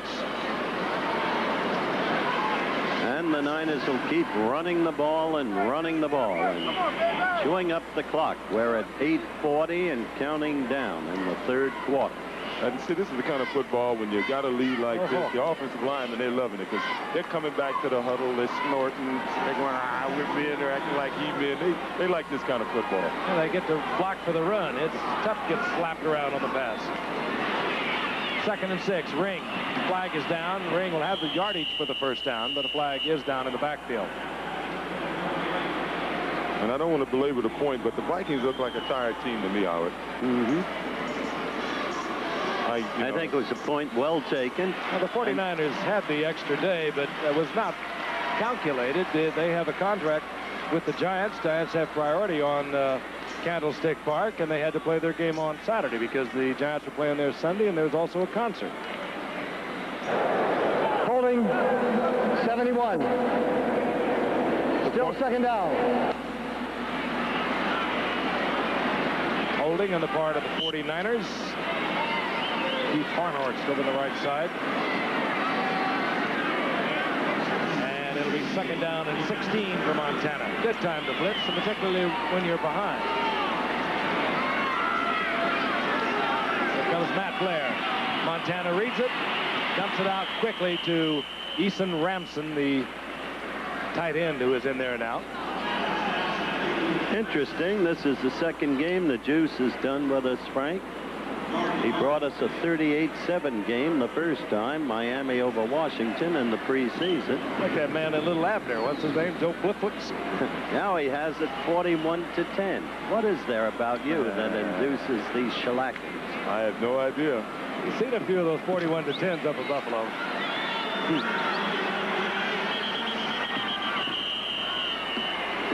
Now we have a paper cup coming out onto the artificial turf. this is a softball. 8:13 now remaining in the third quarter. Montana has a 3rd down and 10.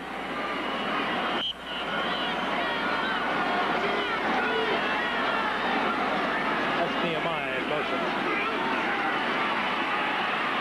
Wendell Tyler wide open over the middle, and look at those moves. He has the first down inside the 43-yard line of the Vikings. John Swain made the stop there, but you know, with the Ronaldo Nehemiah in this kind of a game, it would not be a bad idea to work him a little bit. What he needs is really the game work, not the practice he gets during the week. I wouldn't be surprised if Bill Walsh would not try to get the ball to Nehemiah just a little more, as we see Wendell Tyler pick up the first down. Craig is back in the lineup now at fullback for the 49ers. On 1st and 10. Tyler. And Tyler met at the line of scrimmage and maybe eked out a yard. Wendell Tyler came for a couple of 4th-round draft picks from the Rams in the offseason with Cody Jones. I don't think Wendell's too happy right there. He was running the ball. He was counting on his guard, Randy Cross, to kick out, and he was accelerating, just expecting. You have to have absolute trust in your offensive line when you're running the ball. When you see a block that should be made, you got to assume it's going to be made. And he assumed at that time and got hit harder than he would have normally gotten hit. This is why the Jew stayed so close to McKenzie, Foley, DeLon Allure. 2nd down and 9. Tyler once again. And again, he's piled up at the 40-yard line. This time a gain of about a yard and a half. And probably one of the reasons he didn't stay with John Ayers on that play. You know, the 49ers their offensive line is not ideal for a running back. You know, they can run inside hard. If you can pick blocks, they're good drive blockers, but they aren't the best team at getting outside. And Wendell and I spoke a little bit today, and he likes running those sweeps. They're a little slow getting out there, but they do such a good job on the passes, and the 49ers is still first and foremost a passing team, and they do a good job drive blocking and blocking inside.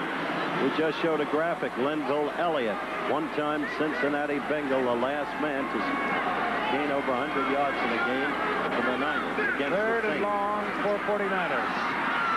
Montana did not do that on a 41-10 lead with 5 minutes remaining in the third quarter. Neil Elshire down Montana, and it'll bring up 4th down, and one of the heroes of the night for the 49ers, Tom Orris, comes back out to do the punting, although he has definitely become a running threat. Rufus Best goes back for the Vikings. They wouldn't let him return punts when he was up at Buffalo or at Oakland, but he started it towards the end of last year, and he had 7 returns at the end of the last year, an average just under 12 yards with them, and he likes it. As I mentioned earlier, Rufus Best had a 76-yard return. Since the 49ers are inside the 42, they're going to let the clock run down. They'll take the 5-yard penalties and now watch Minnesota decline it. Are we in the third quarter? With 5:12 remaining. In the third quarter. Stick with us, Juice. Now this could be a catch-22. Well, Vikings will decline this. But the 49ers nevertheless got 30 seconds off the clock. Yeah, but I think Bill Walsh did a little smart thing there, and Bud Grant just wouldn't let him have it. You know, okay, take the 30 seconds, but we won't take the penalty. No big deal. Well, you literally could do that all night, couldn't you? Yeah. Well, we may see it a few more times before the night's over. Vikings very good at blocking punts. They go for it. They miss. Orris is going to catch the corner, however, with a fine kick. And they'll mark it inside the 5-yard line. Tom Orris with Miami for the past couple of years. Outstanding. And all the way down to the 46-yard line of the 49ers. And why not when you are down 41-10? But beautifully thrown. Got an end zone look. We don't see the count. He just ran it up. He beat right. He had let him inside. That could have been 6. You pay the price, so don't you? Oh.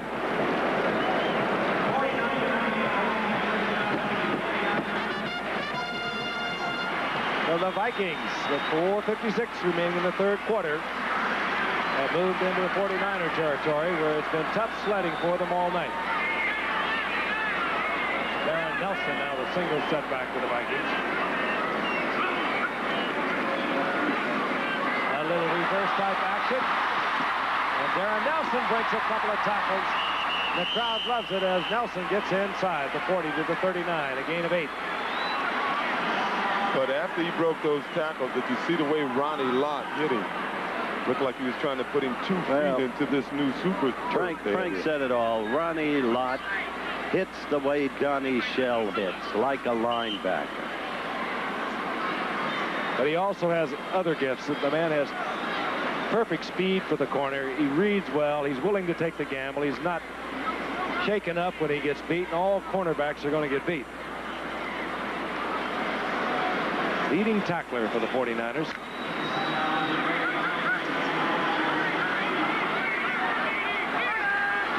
Now Ted Brown on second down and 2 is the single setback for the Vikes. Quick count by Tommy Kramer. Sammy White will have a first down close to the 25-yard line. Dwight Hicks covering, but he was wide open.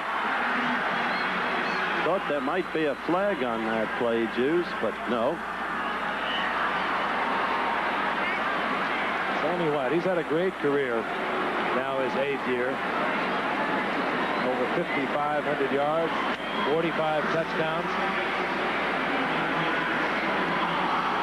Leo Lewis now split up to the top of your screen. Terry LeCount to the right. That's Sammy White, bottom of your screen in the slot. Ted Brown, single setback. Kramer, wide open. Terry LeCount, he drops the ball in the end zone. Tommy Kramer did a good job of coming off Sammy White when he all of a sudden, Terry LeCount broke free in the end zone. And that's one that you'll remember the rest of your life. Yeah, as you can see, Terry, what he did was what they try to teach backs, catch the ball in your hands. And this may have been a time he should have got his shoulders up there and tried to smother the ball. He's backing up. Just had too long to look at him. Second down and 10. Not a bad idea to come right back to something to Terry LeCount. Draw play, Brown. And he draws a bunch of 49ers. He'll lose yardage back close to the 30-yard line. Jervis was there first, the safety man. We're going to pause 5 seconds and allow our stations to identify themselves. Eyewitness News follows the game on WABC-TV New York. Brown loses back to the 30. Good defensive hustle by the 49ers.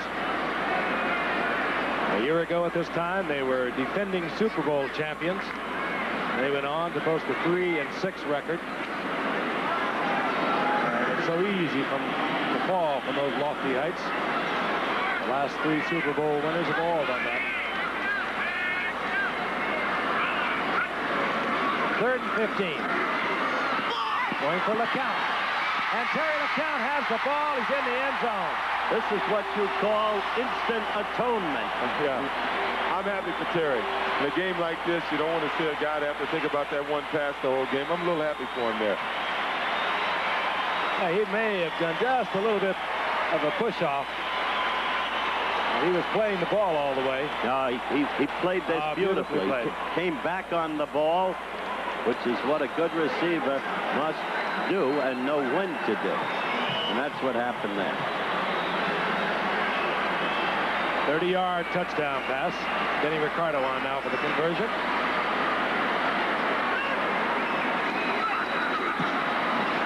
And Ricardo bangs it through. And the Vikings now trail 41-17, and Terry LeCount has redeemed. That's what they're down at the moment. They're going to try an onside kick. Has to go 10 yards. Well, it travels the 10 yards, but a 49er comes down with it. Yeah, you prefer those kicks that go 10 yards, but not on a fly. Ron Ferrari, who was stretched out on the field a while ago, comes down with the football for the 49ers. We'll be back. Vikings, and given the 49ers good field position, 48-yard line of the Vikings. 41-17 21-17, 2:20 remaining in the third quarter. And the 49ers on top.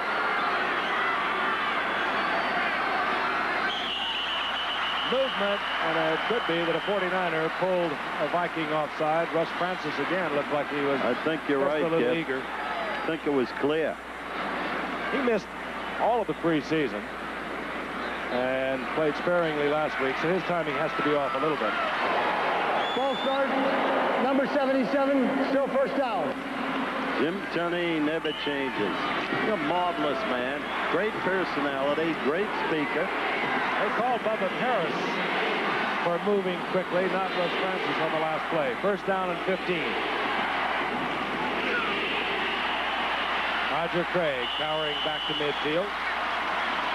Or it'll be second down and 12. You know, Big Bubba Paris, he weighs in at almost 300 pounds. He was the 49ers' #1 draft choice. Last year got injured and never really got to play for him.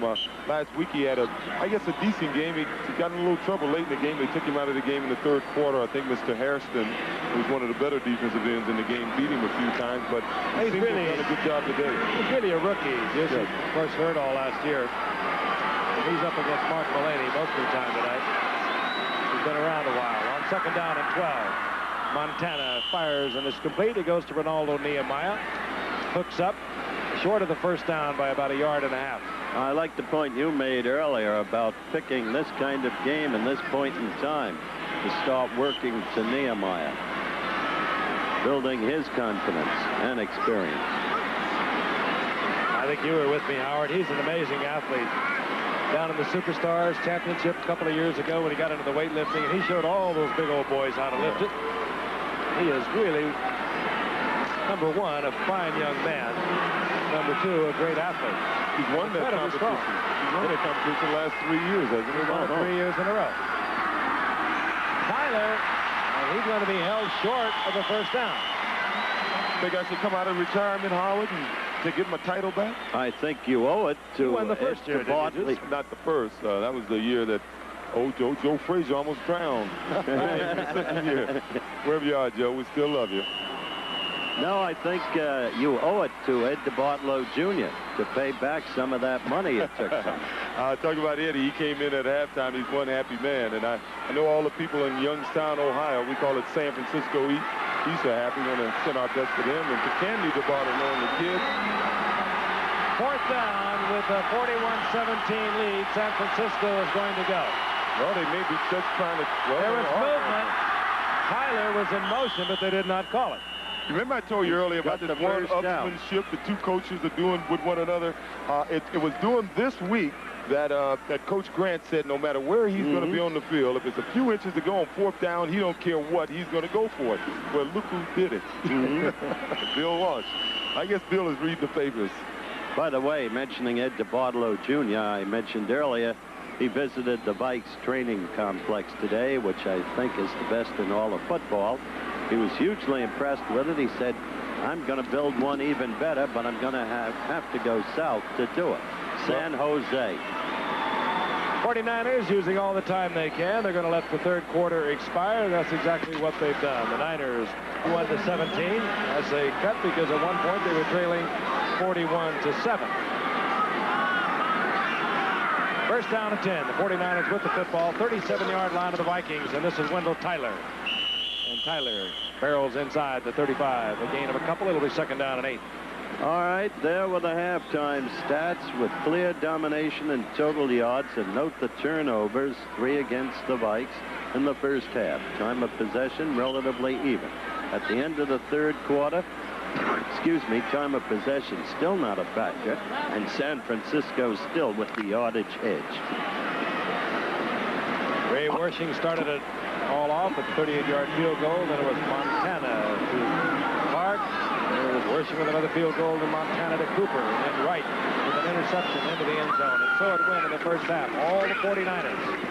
Roger Craig, right side. Runs into trouble over there.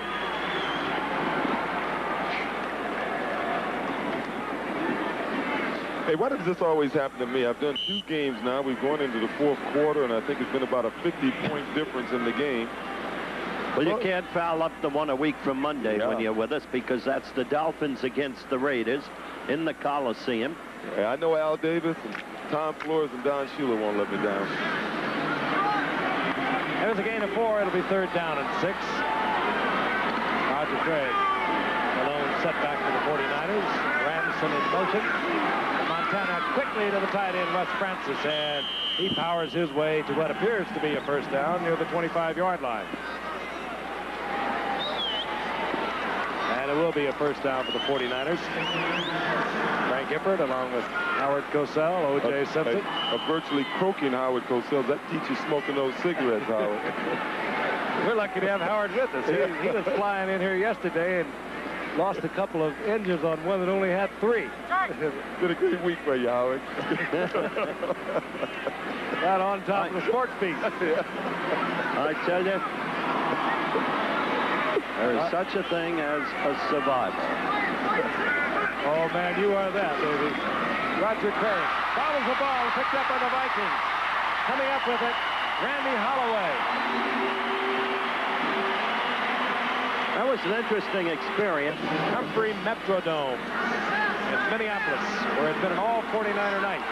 The Vikings have just got a turnover. They have the football back at their own 33-yard line. First down and 10. They trail 41-17. Just under 13 minutes remain to be played. Kramer underthrows the intended receiver. Ted Brown working out of the backfield. Ted Brown is a typical Bud Grant offensive back. He did the same thing when Chuck Foreman was here. Foreman annually would lead in rushing and receiving. And Ted Brown, #1 draft pick in '79, for the past 3 years, has done just that. Back to 1981, the last complete season, he had over 1,000 yards rushing and 83 receptions. I don't know how many he's got tonight. We're going to check him out, but he's caught a bunch of them. Yeah, he has. 2nd down and 10. Kramer picked off Eric Wright, his 2nd interception of the night. He loses it and then falls on it at the 40-yard line. This is as bad a time as I've ever seen Tommy Kramer have. And as you look at him walk off the field, he's utterly disgusted with himself. Nobody's perfect. 2nd interception of the night has turned the ball back over to his teammates, the 49ers. Eric Wright, of course, went in for a touchdown earlier from 57 yards out on an interception of Tommy Kramer. The ball at near the 40-yard line of the Vikings. Tyler piling up the numbers, getting 5 yards to the 35-yard line. There's Steve Dills. Steve Dills. I think we'll see him, particularly if the 49ers get it in the end zone, because I think that Bud Grant would like to let Dills work a little bit and also get Kramer out of a contest that would be totally out of reach. I think what the 49ers are doing right now is they got a new back. They're counting on him a lot. I think they're trying to get him that 100 yards if he doesn't already have it this game, and they'd like to get 1,000 yards back this season. And they're just working on their running game. I don't think they've had an opportunity to run like this for a long time. Tyler has 90 yards thus far. And he's going to get 4 more there. Tough man, Tyler. 198-pounder, 5'10". I want to remind you, coming up Saturday, Howard gets it all together for you on Sports Beat, the Emmy Award show here on ABC. We're going to talk about pro football's Rich Diana. A remarkable young man from Yale, was with the Dolphins, left there, wants to become a doctor, and he's also going to take a look at the misfits and mismatches that plague professional boxing that Saturday on ABC Sports Beat with the coach, Howard Cosell. If he works it out, gets his way back home, he's got a long trip ahead of him. 3rd down, less than a yard. Roger Craig, left side. He'll come up short. Fred McNeil, the veteran 10-year linebacker on the right side, was right there to meet Roger Craig. And there's a loss. Yeah, I think about 3 yards. I think Wendell's a little tired because normally he would have taken that ball inside. What they are really trying to do is get him his 100 yards and then get him out of there. But he's getting a little tired right now. I think they wanted to get it on that play, but he got to 6 yards. He'd have been over 100, and that would have been the last we would have seen of Wendell tonight. This is interesting because where the ball is located, they are just out of Wersching's range. And And the decision is to go for it with your lead of 41-17 on 4th down to bring the punter in, Tom Orris, and they brought in Orris. And you'll see another penalty assessed against the 49ers, and perhaps the Vikings will take this one. I think Bill Walsh is being a little kind here, too, because even though it may be out of Ray's range, there may be a time this season he's going to have to try one from 50 yards. And you would think that, well, hey, there's no win in here. He'd have a better than average chance of making it. But with the score being what it was, I think that probably had a little more to do with him deciding to punt the ball. I think you've got a good point. So Tom Orris will punt away. Rufus Best will be in the middle. They have men on either side, of course, because Orris is either going to kick it very high, try and bring it down inside the 10, or he's going to look for the corner. Orris wants the corner. And he put a reverse spin on that ball, and I'm sure he did it deliberately, as Jesse Sapolu got down there to kill it near the 5-yard line. If Don Shula is watching, yes, this is Tom Orris tonight. Sparingly last year. He's in the lineup now. 6'1", 195-pounder out of Stanford in his 5th year. Completes it to another Stanford man. This is Darren Nelson. And Nelson will have a first down and give Dills a little breathing room. But on 81, we saw him, Howard. Remember, he started the first 2 games when Kramer was hurt. And then he got hurt in our game against the Raiders. Shoulder injury, and missed the entire season. Well, Rick Jervis almost learned a valuable lesson there, that when you come up on a receiver, you should wrap your arms around him, because he tried to block him down, and Darren almost spinned on him. If he'd have spinned on him, he'd have been all the way for a touchdown. That was a Stanford connection, because Jervis is also from Stanford. On 1st and 10, Darren Nelson gets to the 20-yard line, a gain of 2, maybe 3 yards. Call a 2nd down and 7. Right now, the most important factor in this game is that Tommy Kramer can't get injured. Yeah. He's out for the night, protected by his coach, Bud Grant. He had a terrible night for Tommy Kramer, but he is a great young quarterback, and this night will be forgotten. There he is. There's Kramer. I think Willie Harper on that play made an excellent play. Ward off the block and made the tackle. I think he's the oldest 49er. He's been there since about 74. He's had 6 head coaches. Yeah. He's got 5 kids now. He and his wife Roxanne, and hello to the kids back home. 2nd and 7. The blitz is on. Dills reads it, gets one-on-one coverage, and fires it out complete to Terry LeCount, who gets the first down at the 30-yard line. You can believe this is irritating to the 49ers secondary. They're trying to make a comeback from what wasn't their best year last year. And, you know, you look around the league, who has the best secondary, and in a week or so from now, you'll be reading the yards that the Vikings are getting throwing the football right now, and it's really sort of misleading. Well, who do you think has the best secondary, Frank, in the league? I think whoever has the best defensive line puts the most pressure on the quarterback. Yeah, absolutely right. 1st and 10. Galbraith in motion. Whoop! It was Bobby Leopold who took the ball when Tony Galbraith left it there for him, and the 49ers have it turned over to them once again.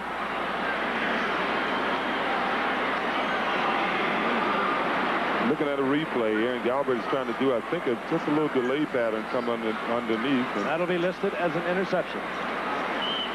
Cold and simple. Don't even need a tip drill for that. Well, I tell you what, when you're on the field 2.5 hours before a game, your backs are the guys who are doing most of the running, and Tony Galbraith certainly doesn't look like himself here tonight. He on one run, he didn't run what I thought was the right hole. He didn't catch the pass that time. And once again, I just think they're a tired football team. Wendell Tyler just exploding from the line of scrimmage, and he's one of those backs, and there's so many of them. We're sitting in one tonight. You look down, and they look like they didn't do anything, and all of a sudden you look down, and they move the marker, and he picks up 6 yards. Hey, he's fired up now, too, because normally he gets that slow walk with that wiggle going. See the turnover there, 5-1. But right now he's fired up. He went to the sideline. I bet you they told him he needed 10 yards to have a 100-yard game, and he is fired up. He needs 1 at this point. Okay. All right, and I bet he won't be in the game after he gets it. He's looking for it. Howard,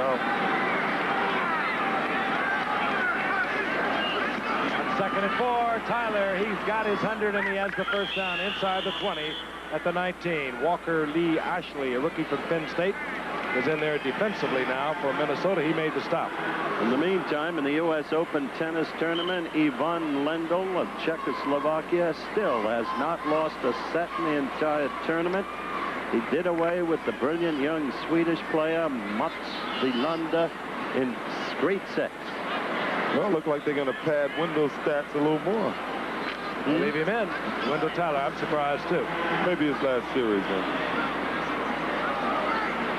A little more than 7 minutes remaining in the game. The game dominated by the 49ers. It starts where we are now is Roger Craig. Left sides it. He'll get 4 yards to the 15. And it'll be 2nd down and 6. By the way, Frank, you'll be interested to know that Jimmy Arias defeated Yannick Noah in 5 sets. Really? Yannick Noah is one of the best-looking athletes I've ever seen. Did you see him hit that ball the other day between his legs? I don't know, that just... I know he shouldn't have been in that position, but it was amazing. Ivan Lendl. It looks like Lendl and Connersman, right? Yeah, Jimmy Arias, don't. That kid is getting better every time out, every year. I don't know if he's physically big enough to be able to, powerful enough to beat these guys, but... Tyler, this time on the receiving end, gets a couple of yards out of it. Going to be 3rd down and about 4.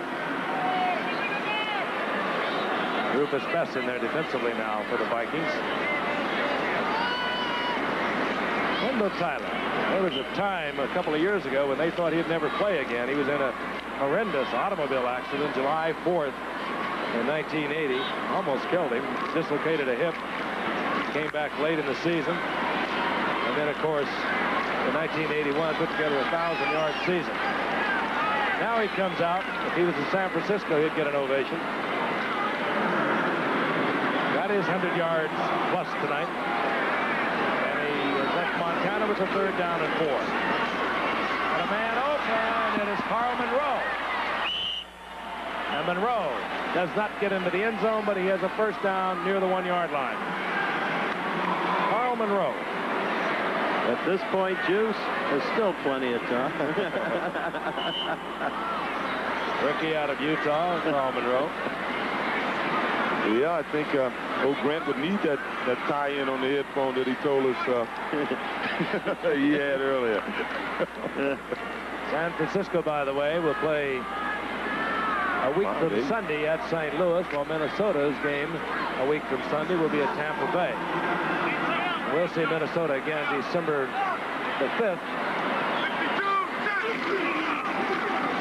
We'll watch Roger Craig barrel into the end zone for a touchdown. The rookie from Nebraska, and the 49ers. That is first NFL TD. That's Rogers' first NFL TD. That's the first one. I got a feeling he's going to see a few more. Yes, there'll be more.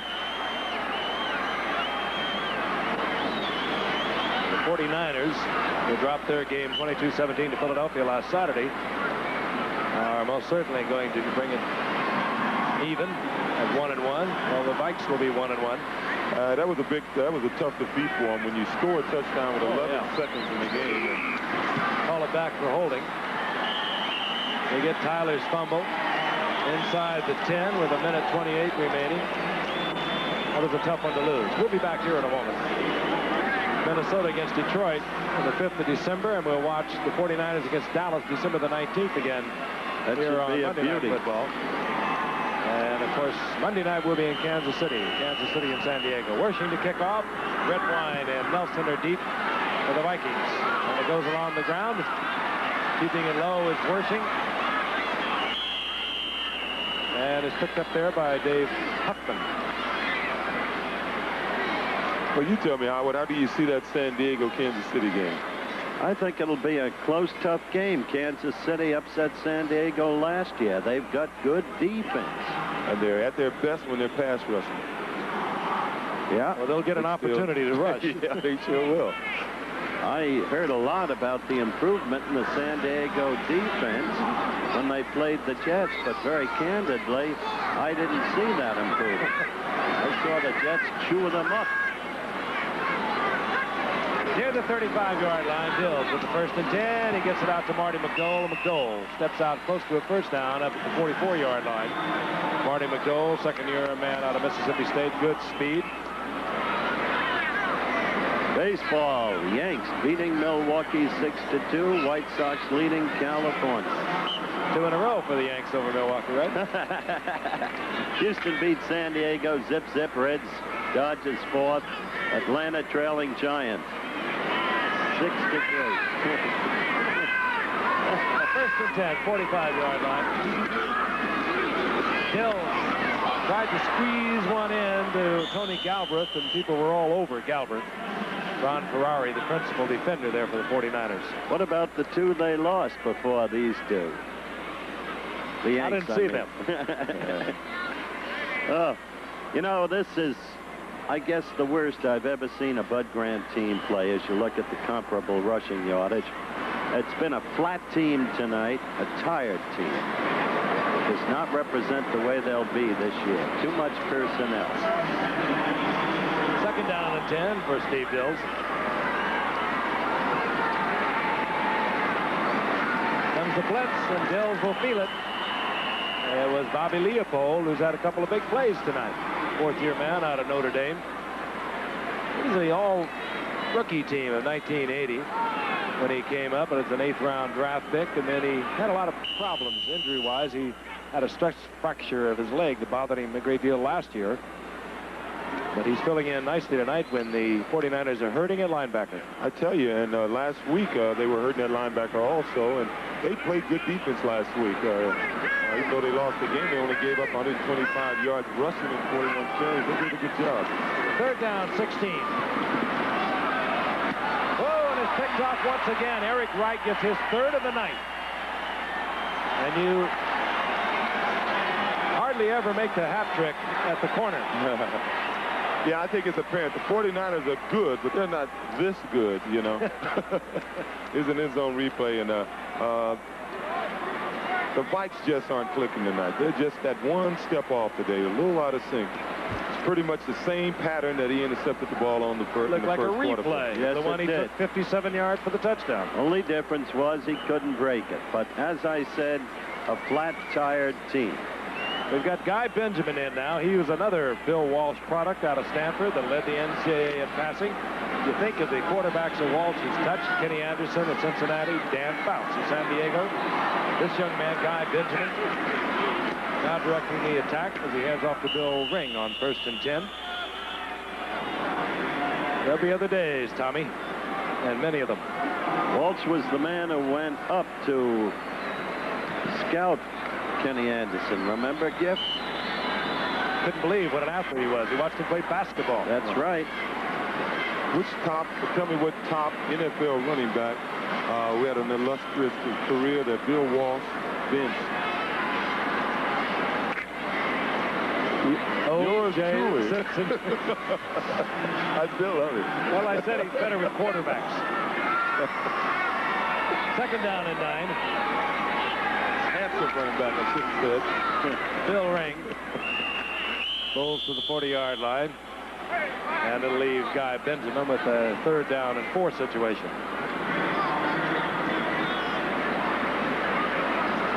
This is the most points scored against the Vikes since 1963. When did they come into football? What year did they come into football? Not just about that. What time, yeah. They came in 61. They had that electrifying opening game victory under Van Brocklin for Tarkenton at quarterback over the Bears, and that was it. Go, Howard, go. After that, it was done. Coach Sell, buy Coach Sell. On 3rd down and 4, this is Carl Monroe, the rookie out of Utah, over the right side. He'll be short of the 1st down, bringing up a 4th down. Very tough break for a young man on your Yankees. Steve Kemp, who came to the Yanks with such great hopes. Struck down in batting practice today by an Omar Marino line drive fractured cheekbone. So that ends what's been a doleful year for a fine young man. 49ers going to let this dribble down at the 2-minute warning. There it is, Chester. Rufus Bess has settled back for Minnesota, but Horace has seemingly been inclined to go for sidelines tonight, and he does again. Oh, and he caught another one. Horace, he probably would not accept a call from Shula doesn't believe this. Don Shula's got a great one down there. I can tell you this ABC Sports exclusive has been brought to you by Nissan, builders of high mileage, high quality cars and trucks for 50 years. Available at your Datsun dealer. By Miller High Life, the best beer for the best time of the day. Welcome to Miller Time. And by Bell Yellow Pages, a complete source of buying information for products and services. And by IBM. Well, look at the stadium, a little empty, huh? Yes. Hey, Howard, tell me about the Yankees. Have they got a chance? Sure, they've got 8 games left with the Birds of Baltimore, but Palm is back, and the Birds seem to be the best team in all of baseball. At least I think they are. Tony Galbraith over the left side, gets out over the 10, close to the 12, and gain of about 8. It'll be second down and 2. In further response to you, the Steve Kemp injury that I mentioned earlier, the assumption is, of course, that he'll be out for the rest of the season. It depends on the nature of the fracture. You know that as a football player.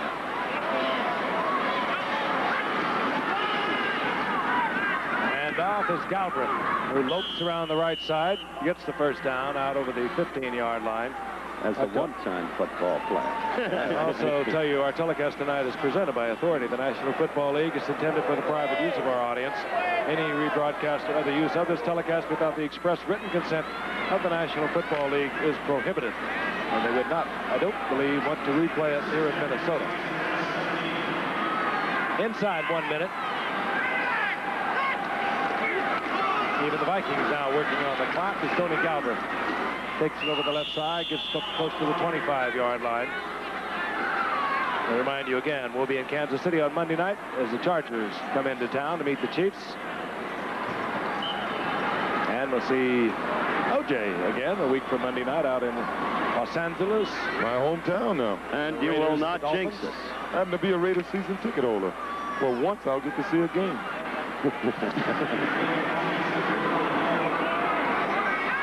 Second down and 2 as time should expire with this play, barring anything like an incomplete pass. Or an out of bounds. Really thought this would be a competitive game. I honestly didn't think the 49ers had a good chance here because with their weakness being linebacker, I thought the halfbacks would really take advantage of those guys. That's our end zone cameraman, Joe Coutinho. He's leaving us. He's going back to school. And we wish him well because, like all of the other technicians who constitute our Monday night crew, is rendered invaluable service. Darren Nelson around the right side. Seconds ticking away, and that should do it. Both the Minnesota Vikings and the 49ers will go to 1-1 on their very young season. And a very rewarding victory for this man. I'm sure he had questions after last week. He feels better tonight. At the same time,